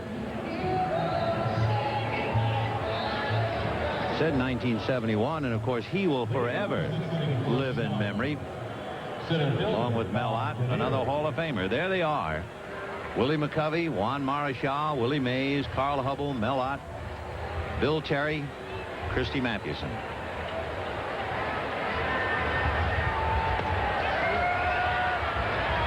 You're talking about retiring numbers. Rod Carew in Minnesota, they'll retire his number tomorrow. I think that's a long time coming. I should say so. It's nice, of course, too. There'll be a big crowd there. Minnesota in first place, and that's really what Carew needs anyway. A great salute, well deserved.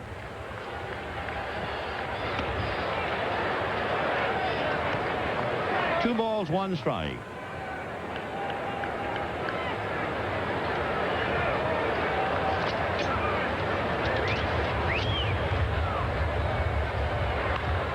Line to left field. That's sinking for a base hit.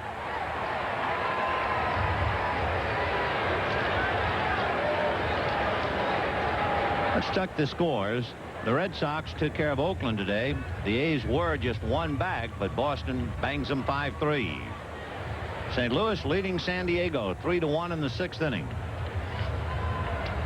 Baltimore piling it on now, breezing 8-2 in the 7th. Second baseman, Ryan Sandberg. So Denier with a single to left field. That brings up Ryan Sandberg. For the Cubs, their 4th hit. It is 8-0 Giants. So at least for the moment, Denier's single can be listed as a whimper of protest. Strike. Sandberg single to left and hit a long fly ball to right field. Mike Aldretti made a nice catch. Hamaker is pitching dangerously, but of course he is leading 8-0. But it's still a very dangerous way to pitch. There's a drive into deep center. Back goes Milner to the track at the wall to make the catch. And so Sandberg has come close twice, but you have one out and a man at first. The dangerous thing about Hamaker is allowing the leadoff man to get on base, but he's been able to get away with it. And Andre Dawson coming up. Hit the fly ball that dropped for an apparent base hit that was turned into a force play that wound up being a double play. That was the overture to the Cubs' day today in the 1st inning. I mean, that was the theme song. And then last time up, he flied to left. So Denier at first, one away. Denier has stolen 11 out of 15. In normal circumstances, you would think he might be going, but down 8-0, they're going to hold him. Fouled away. Dawson tried to drive that thing into right field, go with the ball. Boy, with that stance, you can see him just dive into the pitch, and he really spreads out when he takes that stance. He steps towards that ball. Adley Hamaker's numbers: a couple of walks and 4 hits. He really did a great job of pitching in the 5th inning when the Cubs had 2nd and 3rd and nobody out and failed to score. Ground ball to the hole, backhanded by Uribe to Rob Thompson to Will Clark. That's the 3rd double play turned in by the ball club that leads the league in double plays, and it's still 8-0 Giants. They don't drag the infield here at Candlestick. They wet it down. If they wanted to drag it, they'd have to go in the stands to get it. It's blown in there. That ball was well hit by Dawson. That grass slowed it down. Uribe makes a fine backhand play. Gives it to Thompson in good shape. That was a major league double play. There is no chicanery, by the way, in watching the San Francisco ground crew wet down the infield. That is done because of the winds here. It would blow the topsoil off the base paths, and it would blow into the box seats where the high-priced customer is sitting. So every 5th inning, they wet down the infield. It is not turning the clock back to 1962 when they drowned the infield to make sure that Maury Wills could not run in the slow track. Alvin Dark, who was from Louisiana anyway, we put a pretty good label on him in calling him the Swamp Fox after Francis Marion. That's the only time they ever drowned the infield up here for another reason besides the cleanliness of the box seat holder. Eddie Milner hit back to the box, single to center, stole a base and scored, and flied to right. He's 1 for 3, hitting .205. Ground ball to first, and Manny Trio brings that to the bag, 1 away. It's funny you talk about dragging the infield, how your mind works, and you mentioned Ellis Clary before. He's such a funny little guy. One scouting report he turned in, he said this pitcher's so bad that they dragged the warning drag. That's pretty bad. Yeah, that's bad. Here's Mike Aldrete. Walk, single to center, flied out. He has scored a run. 8-0 Giants. Bottom of the 6th inning. 0-1. On deck, Jeffrey Leonard, who is 1 for 3.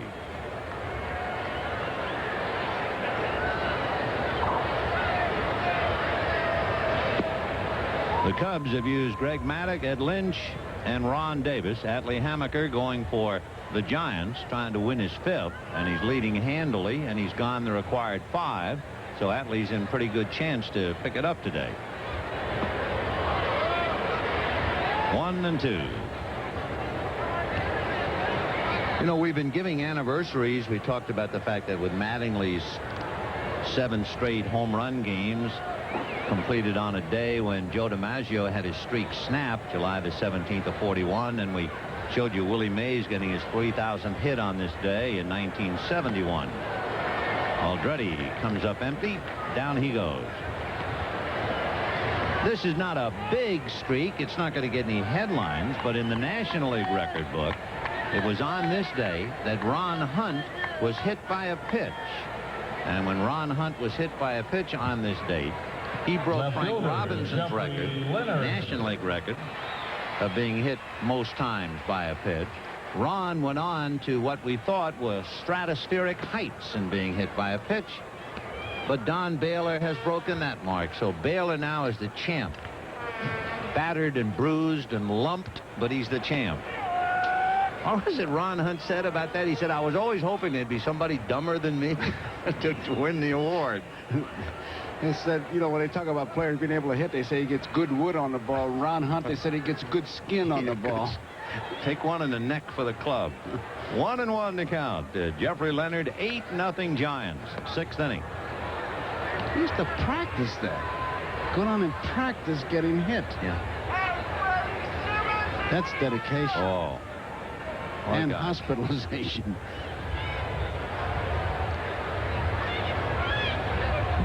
Giants scored 5 in the first, 1 in the second, and 2 in the 5th. They've had 1 home run, that by Robbie Thompson.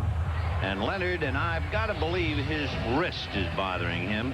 He strikes out for the 2nd time. It is 8-0 Giants at the end of 6. We'll be right back after these messages from your local station. A reminder, NBC's baseball coverage continues next week. Doubleheader action. An inside look will start it off with Major League Baseball. Game 1, it'll be the New York Yankees taking on the White Sox, or the defending Western champion California Angels and the Red Hot Tigers. Second half of the doubleheader, the Cubs will take on the Dodgers in Los Angeles. Hope you'll join us then.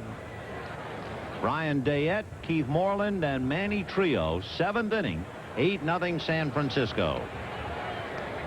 You talk about anniversaries, and you mentioned Detroit. How about our friend Sparky Anderson winning over 700 games in both leagues? Yeah, that's great.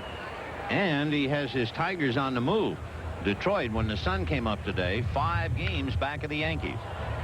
High fly ball to straightaway center. Eddie Milner going sideways. Oh, isn't it something? That was really something. I guess that'll sum up this place as well. You can put this to music. Now turn sideways and take 2 steps, 2 steps, 2 steps, 2 steps, and catch it. If you can play here, you can play anywhere. Yes, sir. Good play by Eddie Milner on what should be just considered a routine fly ball. But in all honesty, especially in the day game, there is no such thing as a routine fly ball. It's a contradiction of terms in this park. 1 ball and no strikes. He might not get in the game today, and we want to wish him a very happy birthday. That would be pinch hitter Harry Spillman of the Giants. He's 33 years old today. 1-1 to Keith Moreland. Singled and walked, 1 for 1.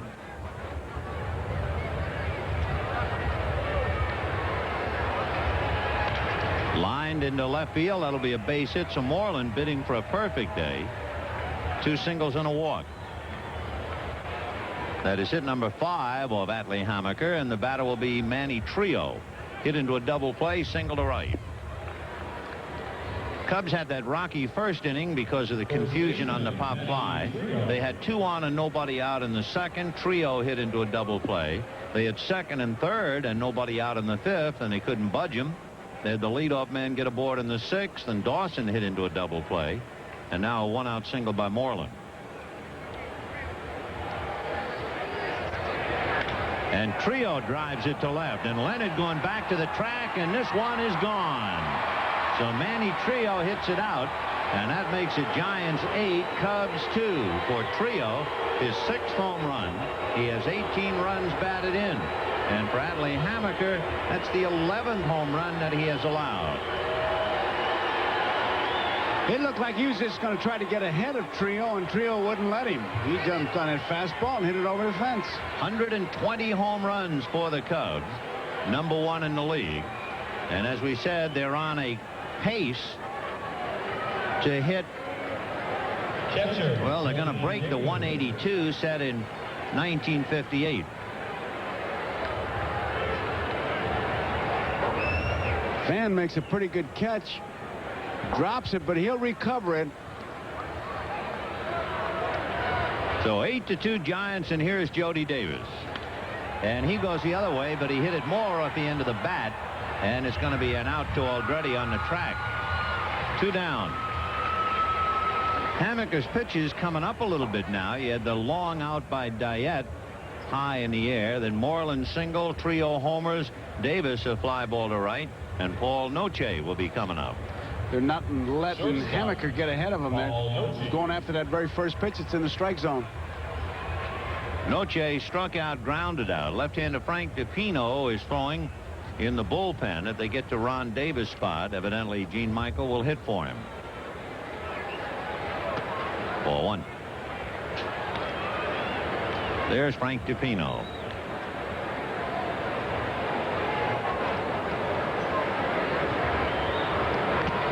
Fouled away. Boy, what a thump that made.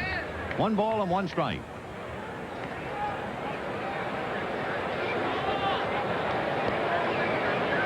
Jim Sundberg, the backup catcher to Jody Davis, is out on deck. 1-1. Ball 2.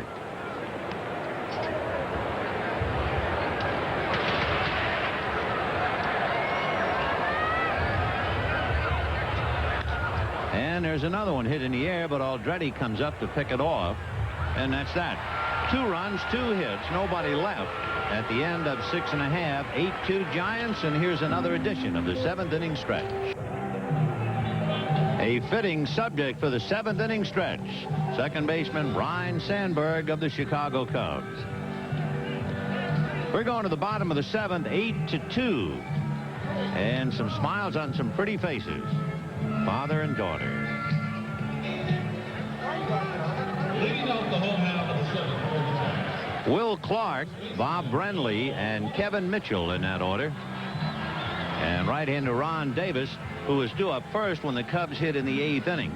So this might be his very last inning with his team down by 6. Working on Clark, 0 for 3. Clark and Mitchell are the only 2 Giants without a hit. Will batting .301. Ground ball to first, backhanded by Trio, feeding his man Davis coming over.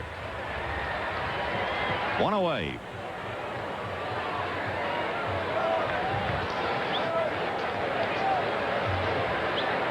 Makes a nice play. A little bit undecided to start it off.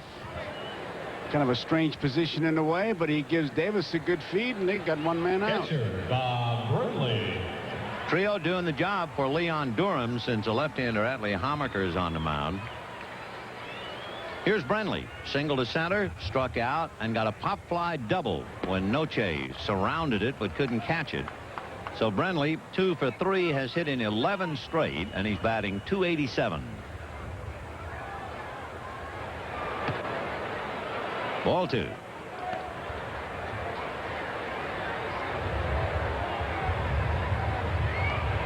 Kevin Mitchell on deck.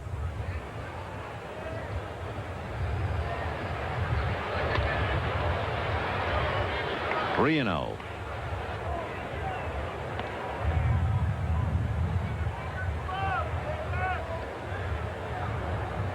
Greg Maddux, Ed Lynch, and Ron Davis working for the Cubs today. 3-1.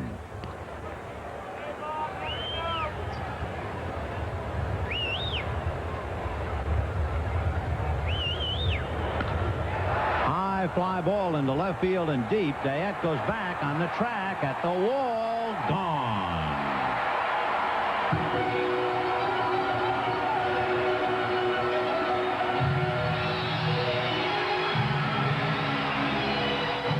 Situation here in Candlestick when those fans come out. They're really battling for that home run. Gene Michael doesn't like it at all. Look at that. They're really going for it.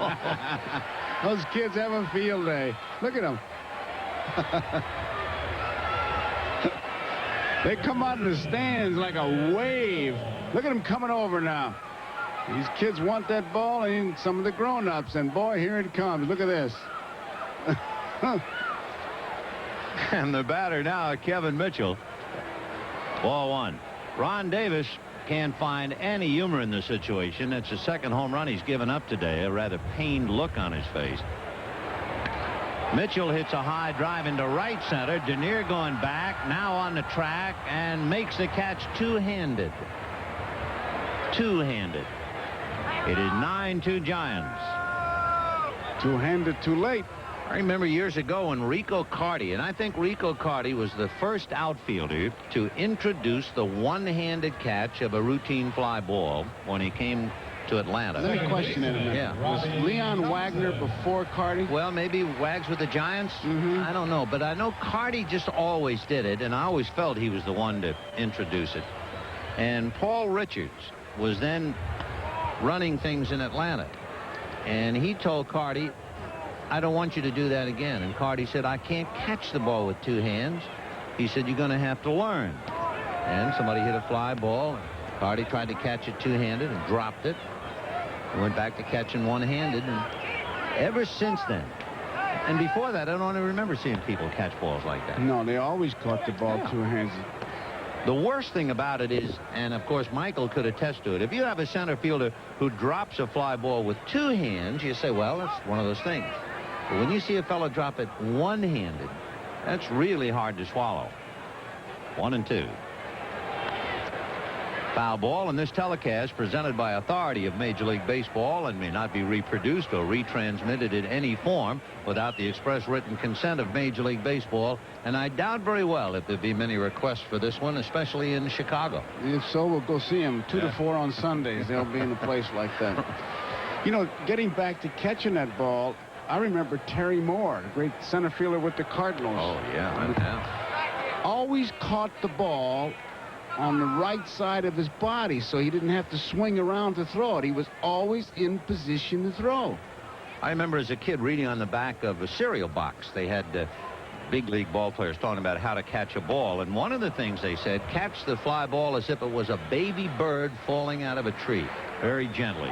Well, they get a run on the home run by Brenly, and it is 9-2 Giants at the end of the 7th. Roger Craig's battle cry in San Francisco, hum baby. And they're humming today, 9-2 San Francisco. Jim Sundberg hits one foul, batting for Ron Davis, and the count 0-1. So we've seen Quinones, Palmeiro, and now Sundberg. You know, that's something that's gone out of baseball. You talk about something that's missing. You don't hear guys hollering in the infield anymore, get that ball over or whatever. I don't know. It's pretty hard to hear him from up here. Yeah, but you just watch them. I mean, used to be guys were, you know, would chatter a little bit. Maybe it's just today. I haven't really been, you know, I can't hear it, but in a 9-2 game, probably not too much to say. Well, pay attention to it. The next game you do. I'm going to give you a written test. Ball 1, 1 and 2.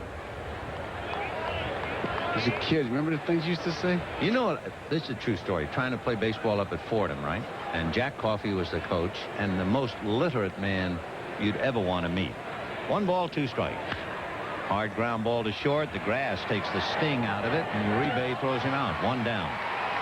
Anyway, we were playing some team, and there was a pop fly in the infield, and the Fordham infielder said, I got it, I got it, I got it, and he made the catch. Came in the dugout, and Jack Coffey said, son, you represent a school of higher learning. You represent a fine university. If there is a pop fly, you should be grammatically correct. I swear to you. Oh, come on. I swear to you now. He said, you don't say, I got it, I got it, I got it. You say, I have it, I have it, I have it. Fellow said, okay, coach. So, on 1 to count. So the next game we played, so help me, bases loaded, 2 out, somebody hits a pop fly, and the same kid on the infield. You know, I got it, I got it, I mean, I have it, I have it. Then he dropped it. I guarantee you guys that say I have it ain't catching it. That's right. Paraphrase Will Rogers, huh? That's right. I beg your pardon, sir, I have it. I have it.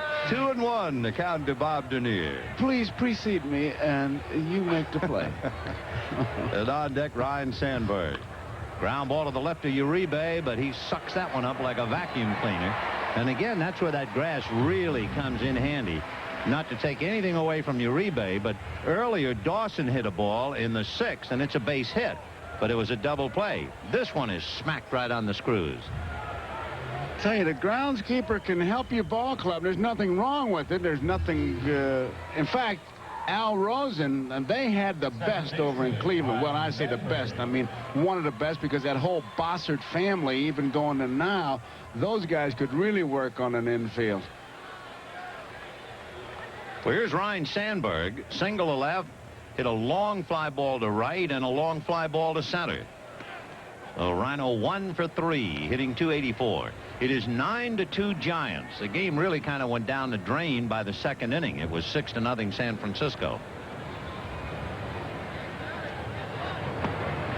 1-1.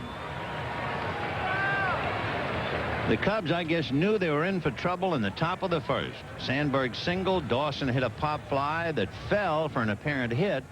Dawson didn't run it out. Sandberg was forced at second. Dawson was doubled up at first, and that was the beginning of a bad day. And that will take care of Sandberg and the Cubs in the 8th inning. And at the end of 7.5, Giants 9, Cubs 2.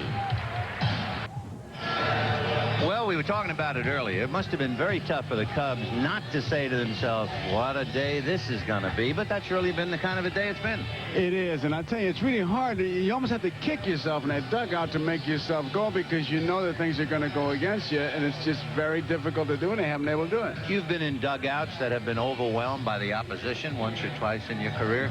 I mean, it's pretty hard even to say, come on, guys, let's get him when you're down by 7 going into the 8th or 9th inning. It's like when you're a little kid and your mother sends you out at night. You know, you whistle, and but forget it. It isn't going to help. Yep. I mean, you know better. You're saying it, but it's just for effect. I always remember the T-shirt I saw in a locker room. The front portion of the T-shirt said, it ain't over till it's over. And then as the fellow walked away, on the back of the T-shirt, it said, it's over.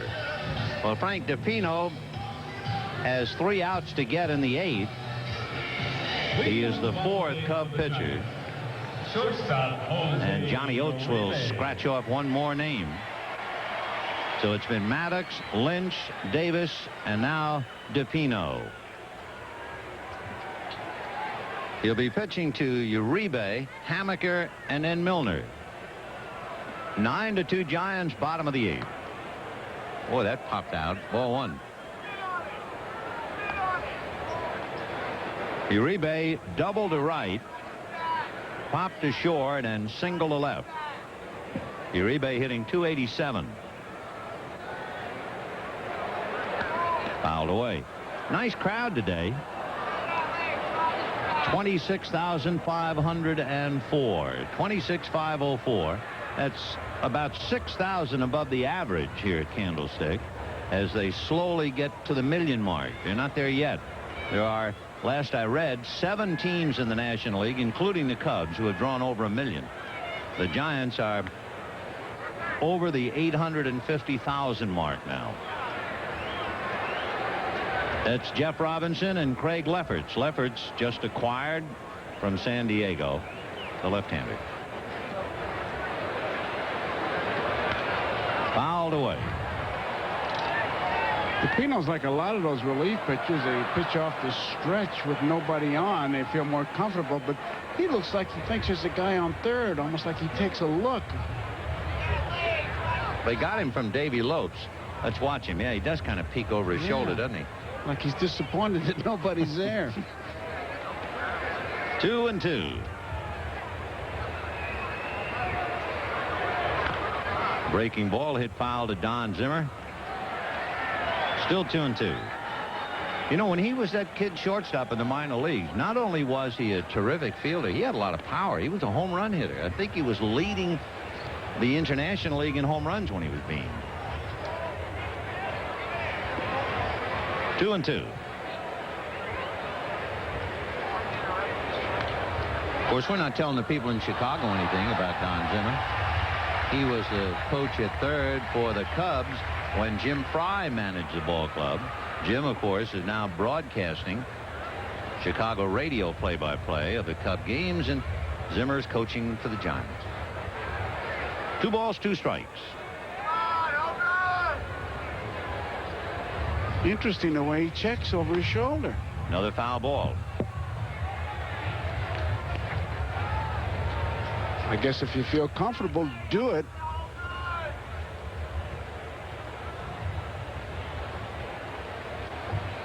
Well, San Diego fought back to catch the Cardinals, and they're 3-3 in the 7th inning.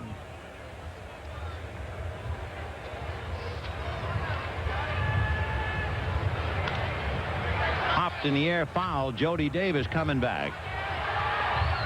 That takes care of Uribe. 1 away. With the Cardinals at San Diego today, Joe McGrain was to be pitching against Eric Shao. The Cubs are on their way to San Diego, and the first notice in the paper a couple of days ago was the fact that Shao would not be pitching against the Cubs. Adley Hammaker grounded to third, bunted for a base hit, and flied to right. He's 1 for 3. He's gotten a windfall, 9 runs, but he's also pitched well. It's interesting, too, going into this game, Adley Hammaker had lost 6 of his last 7 decisions, and in those games, the Giants scored a total of 9 runs. They got him 9 today in a couple innings. You know who's really been getting the runs? Tommy John of the Yankees. He leads the major leagues in batting support. The Yankees are averaging better than 7 runs a game that Tommy John starts. 7. In the National League, Bob Forsch of the Cardinals is getting almost 7, better than 6.5 a game. That's a lot of runs for a starting pitcher. Wow. It's funny how certain pitchers just get a lot of runs when they walk out there when they're having that kind of a year. Rick Sutcliffe, when he had his Cy Young Award year, got a bunch of runs, and then it tailed off considerably. 1-2 the count. Of course, there's one other side to that coin, too, and nobody ever explores that. Pitch to Hammaker. Ground foul. In other words, you say, okay, Hammaker has lost 6 out of 7. Poor guy. The Giants only scored a total of 9 runs in those games. And you say, yeah, gee, he was really unlucky.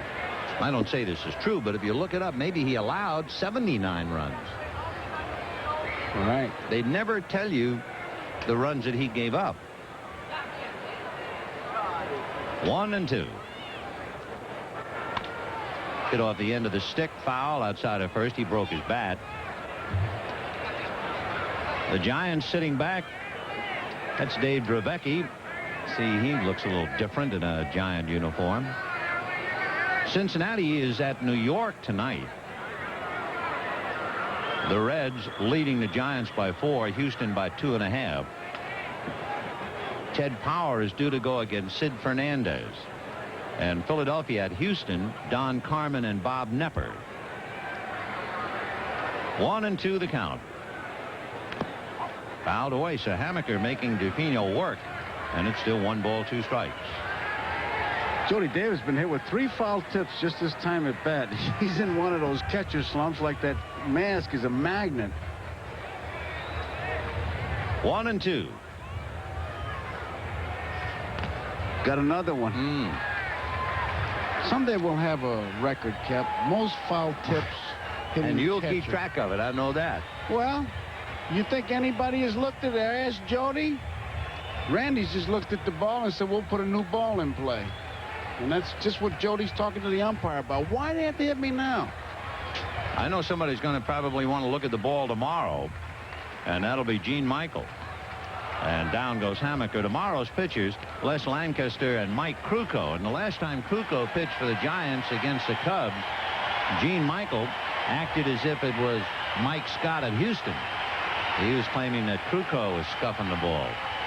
Well, Atley gets himself a standing ovation. He's another fellow from nearby Carmel. Well, with that new catcher they brought up, that's going to be an audition if Hamaker pitches to Sasser. Mackie Sasser. Mackie Sasser. Atley Hamaker. Strike. Adley's mother is from Kyoto, Japan. Kyoto being the old capital of Japan. In fact, the Japanese did an interesting thing. The old capital was Kyoto, K-Y-O-T-O. When they established the new capital, all they did was rearrange the letters, T-O-K-Y-O, Tokyo. You moved your hands just like Vanna White then. Ground ball to short. Noche to first. It's all in the hands. And at the end of 8, whether it's Teoko, it's 9-2 Giants. The oldest ballpark in the National League and one of the great spots in America to spend an afternoon watching the Cubs play ball, Wrigley Field. And I think at this juncture, the Cub players would just as soon be in Wrigley Field. It is 9-2 Giants in the 9th. Andre Dawson, Brian Dayette, and Keith Moreland.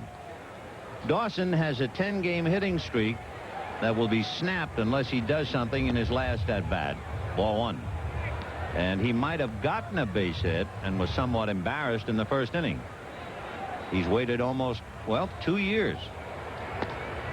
Adley Hamaker coming back from twice he's had surgery, torn rotator cuff. This is his longest outing of the year. He went 8 innings back in May. 2-0. Ball 3. The only disquieting thing he has done to upset Roger Craig's day has been walking a couple of leadoff men, allowing a couple of leadoff men to get on. But he has a big cushion leading 9-2 in there. 3-1.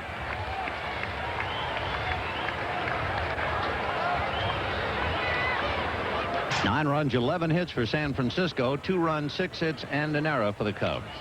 Ground ball to the left of Uribe. Jose nails him. So Dawson and a 10-game hitting streak would appear to be history. The Major League Baseball game of the week has been brought to you by Miller Lite. For great taste, there's only one light beer. By Armor All, it's the finishing touch every time you wash your car. By the Prudential, offering a wide range of insurance and other financial services. And by your Toyota dealer and the reliable Camry sedan and wagon. Who can ask for anything more? Toyota.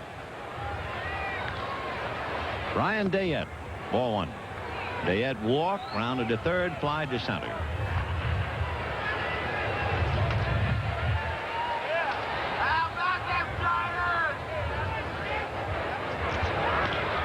Chopper back at third, foul. 1-1 to count.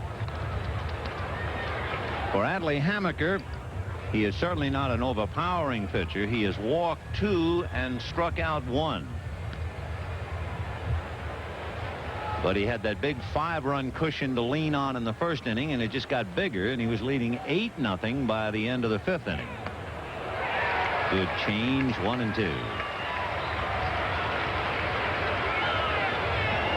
Cubs got on the board in the 7th inning. With 1 out, Moreland singled, and Manny Trio hit a home run. Ground foul. John Vukovic coaching at third. Jim Snyder over at first.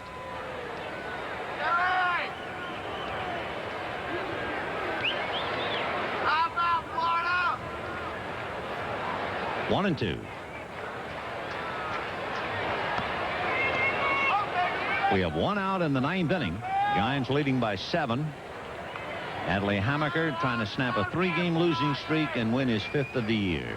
The 3-game losing streak against the Cubs. Boy, he was trying to catch an echo. That thing was already by him. Line drive single for Brian Dayette. 7 hits for Chicago. Hammaker's follow-through is a good one. Ball well hit. He gives it a try, but you can see, and you said, Ben, it was by him. Oh, yeah. Ooh. What was that? Keith Moreland bidding for a perfect day. He has 2 singles and a walk. He has scored a run. He was aboard when Trio hit it out. He has Dayette at first. They're not holding. Ball 1. Hey, coming off torn rotator cuff surgery twice, that mystery malady where he lost all the weight. This is quite a milestone for Hammaker to get into the 9th inning. There was a feeling for a while up here he'd never pitch again. He was really courageous for him to be able to fight his way back. He's gone through a lot, and I tell you, I had a long talk with him, and it was great to listen to him and how he battled back, how he changed his thinking, and how his wife was such a big support system for him. He's only 29. Fouled away. Hammaker came with others from Kansas City in a deal that involved, among others, Vida Blue.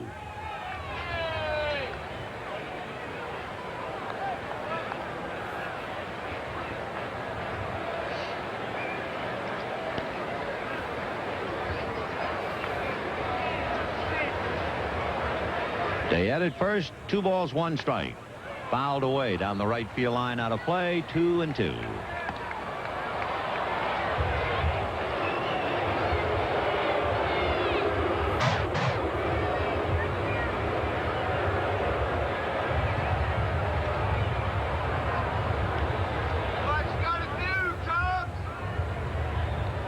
One away in the 9th. Fastball, and that's hit into right field for a base hit. Dayette to second, will keep on going to third. Aldretti fires into Rob Thompson. So with 1 out, runners at first and third.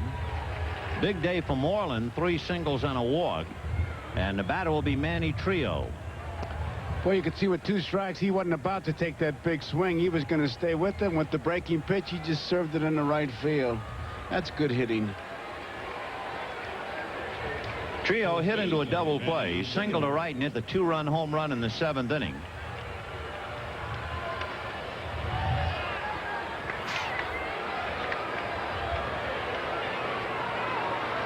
Jeff Robinson gets up down in the Giant bullpen. Bob Lillis wearing a walkie-talkie headset. Good change. Trio jumping on it. There's Robinson going to work.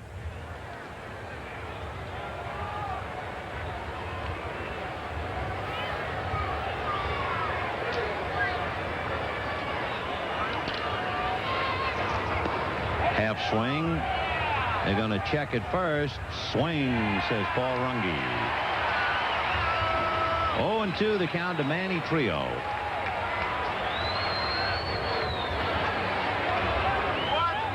Good call. Trio tipped it off, too. As soon as he tried to check, he then backed out. He was annoyed. He knew he couldn't hold up. That's why I think Runge kind of smiled when he pointed to him as if to say, yeah, you were right. You did swing. 0-2.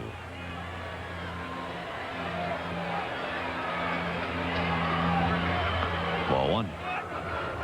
1 out, 9th inning. Dayette single to center. Moreland single to right, sending Dayette to third. And Trio up there, followed by Jody Davis.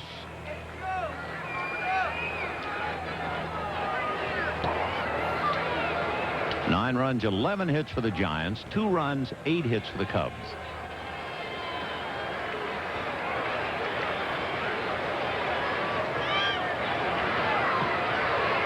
Two and two.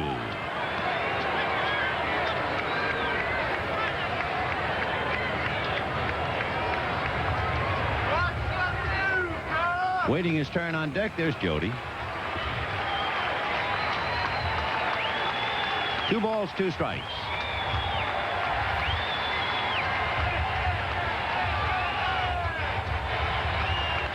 Line drive at Kevin Mitchell.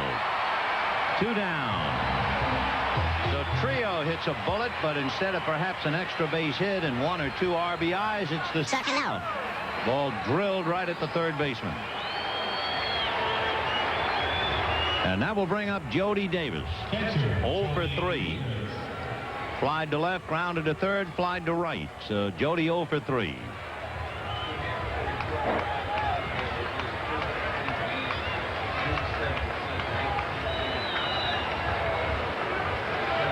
So Adley Hammaker trying to pitch his first complete game in over 2 years. Ball 1. It was June of '85. On the 18th of July in '87, he needs 1 more out. His last complete game was a shutout.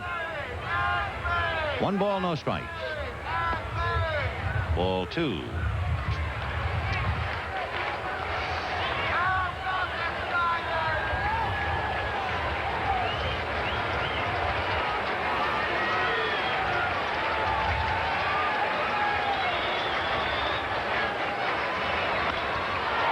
Fly ball into deep left center field. Eddie Milner going back on the track and one-hands it at the wall.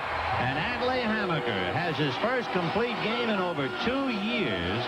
Boy, what a moment that is for him. He really climbed a mountain to get over all kinds of physical ailments. And he won it. For the Cubs, it was just one of those days. So the Giants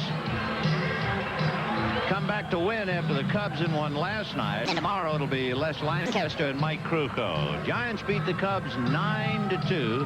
Hammaker the winner over Maddox. We'll be right back after this.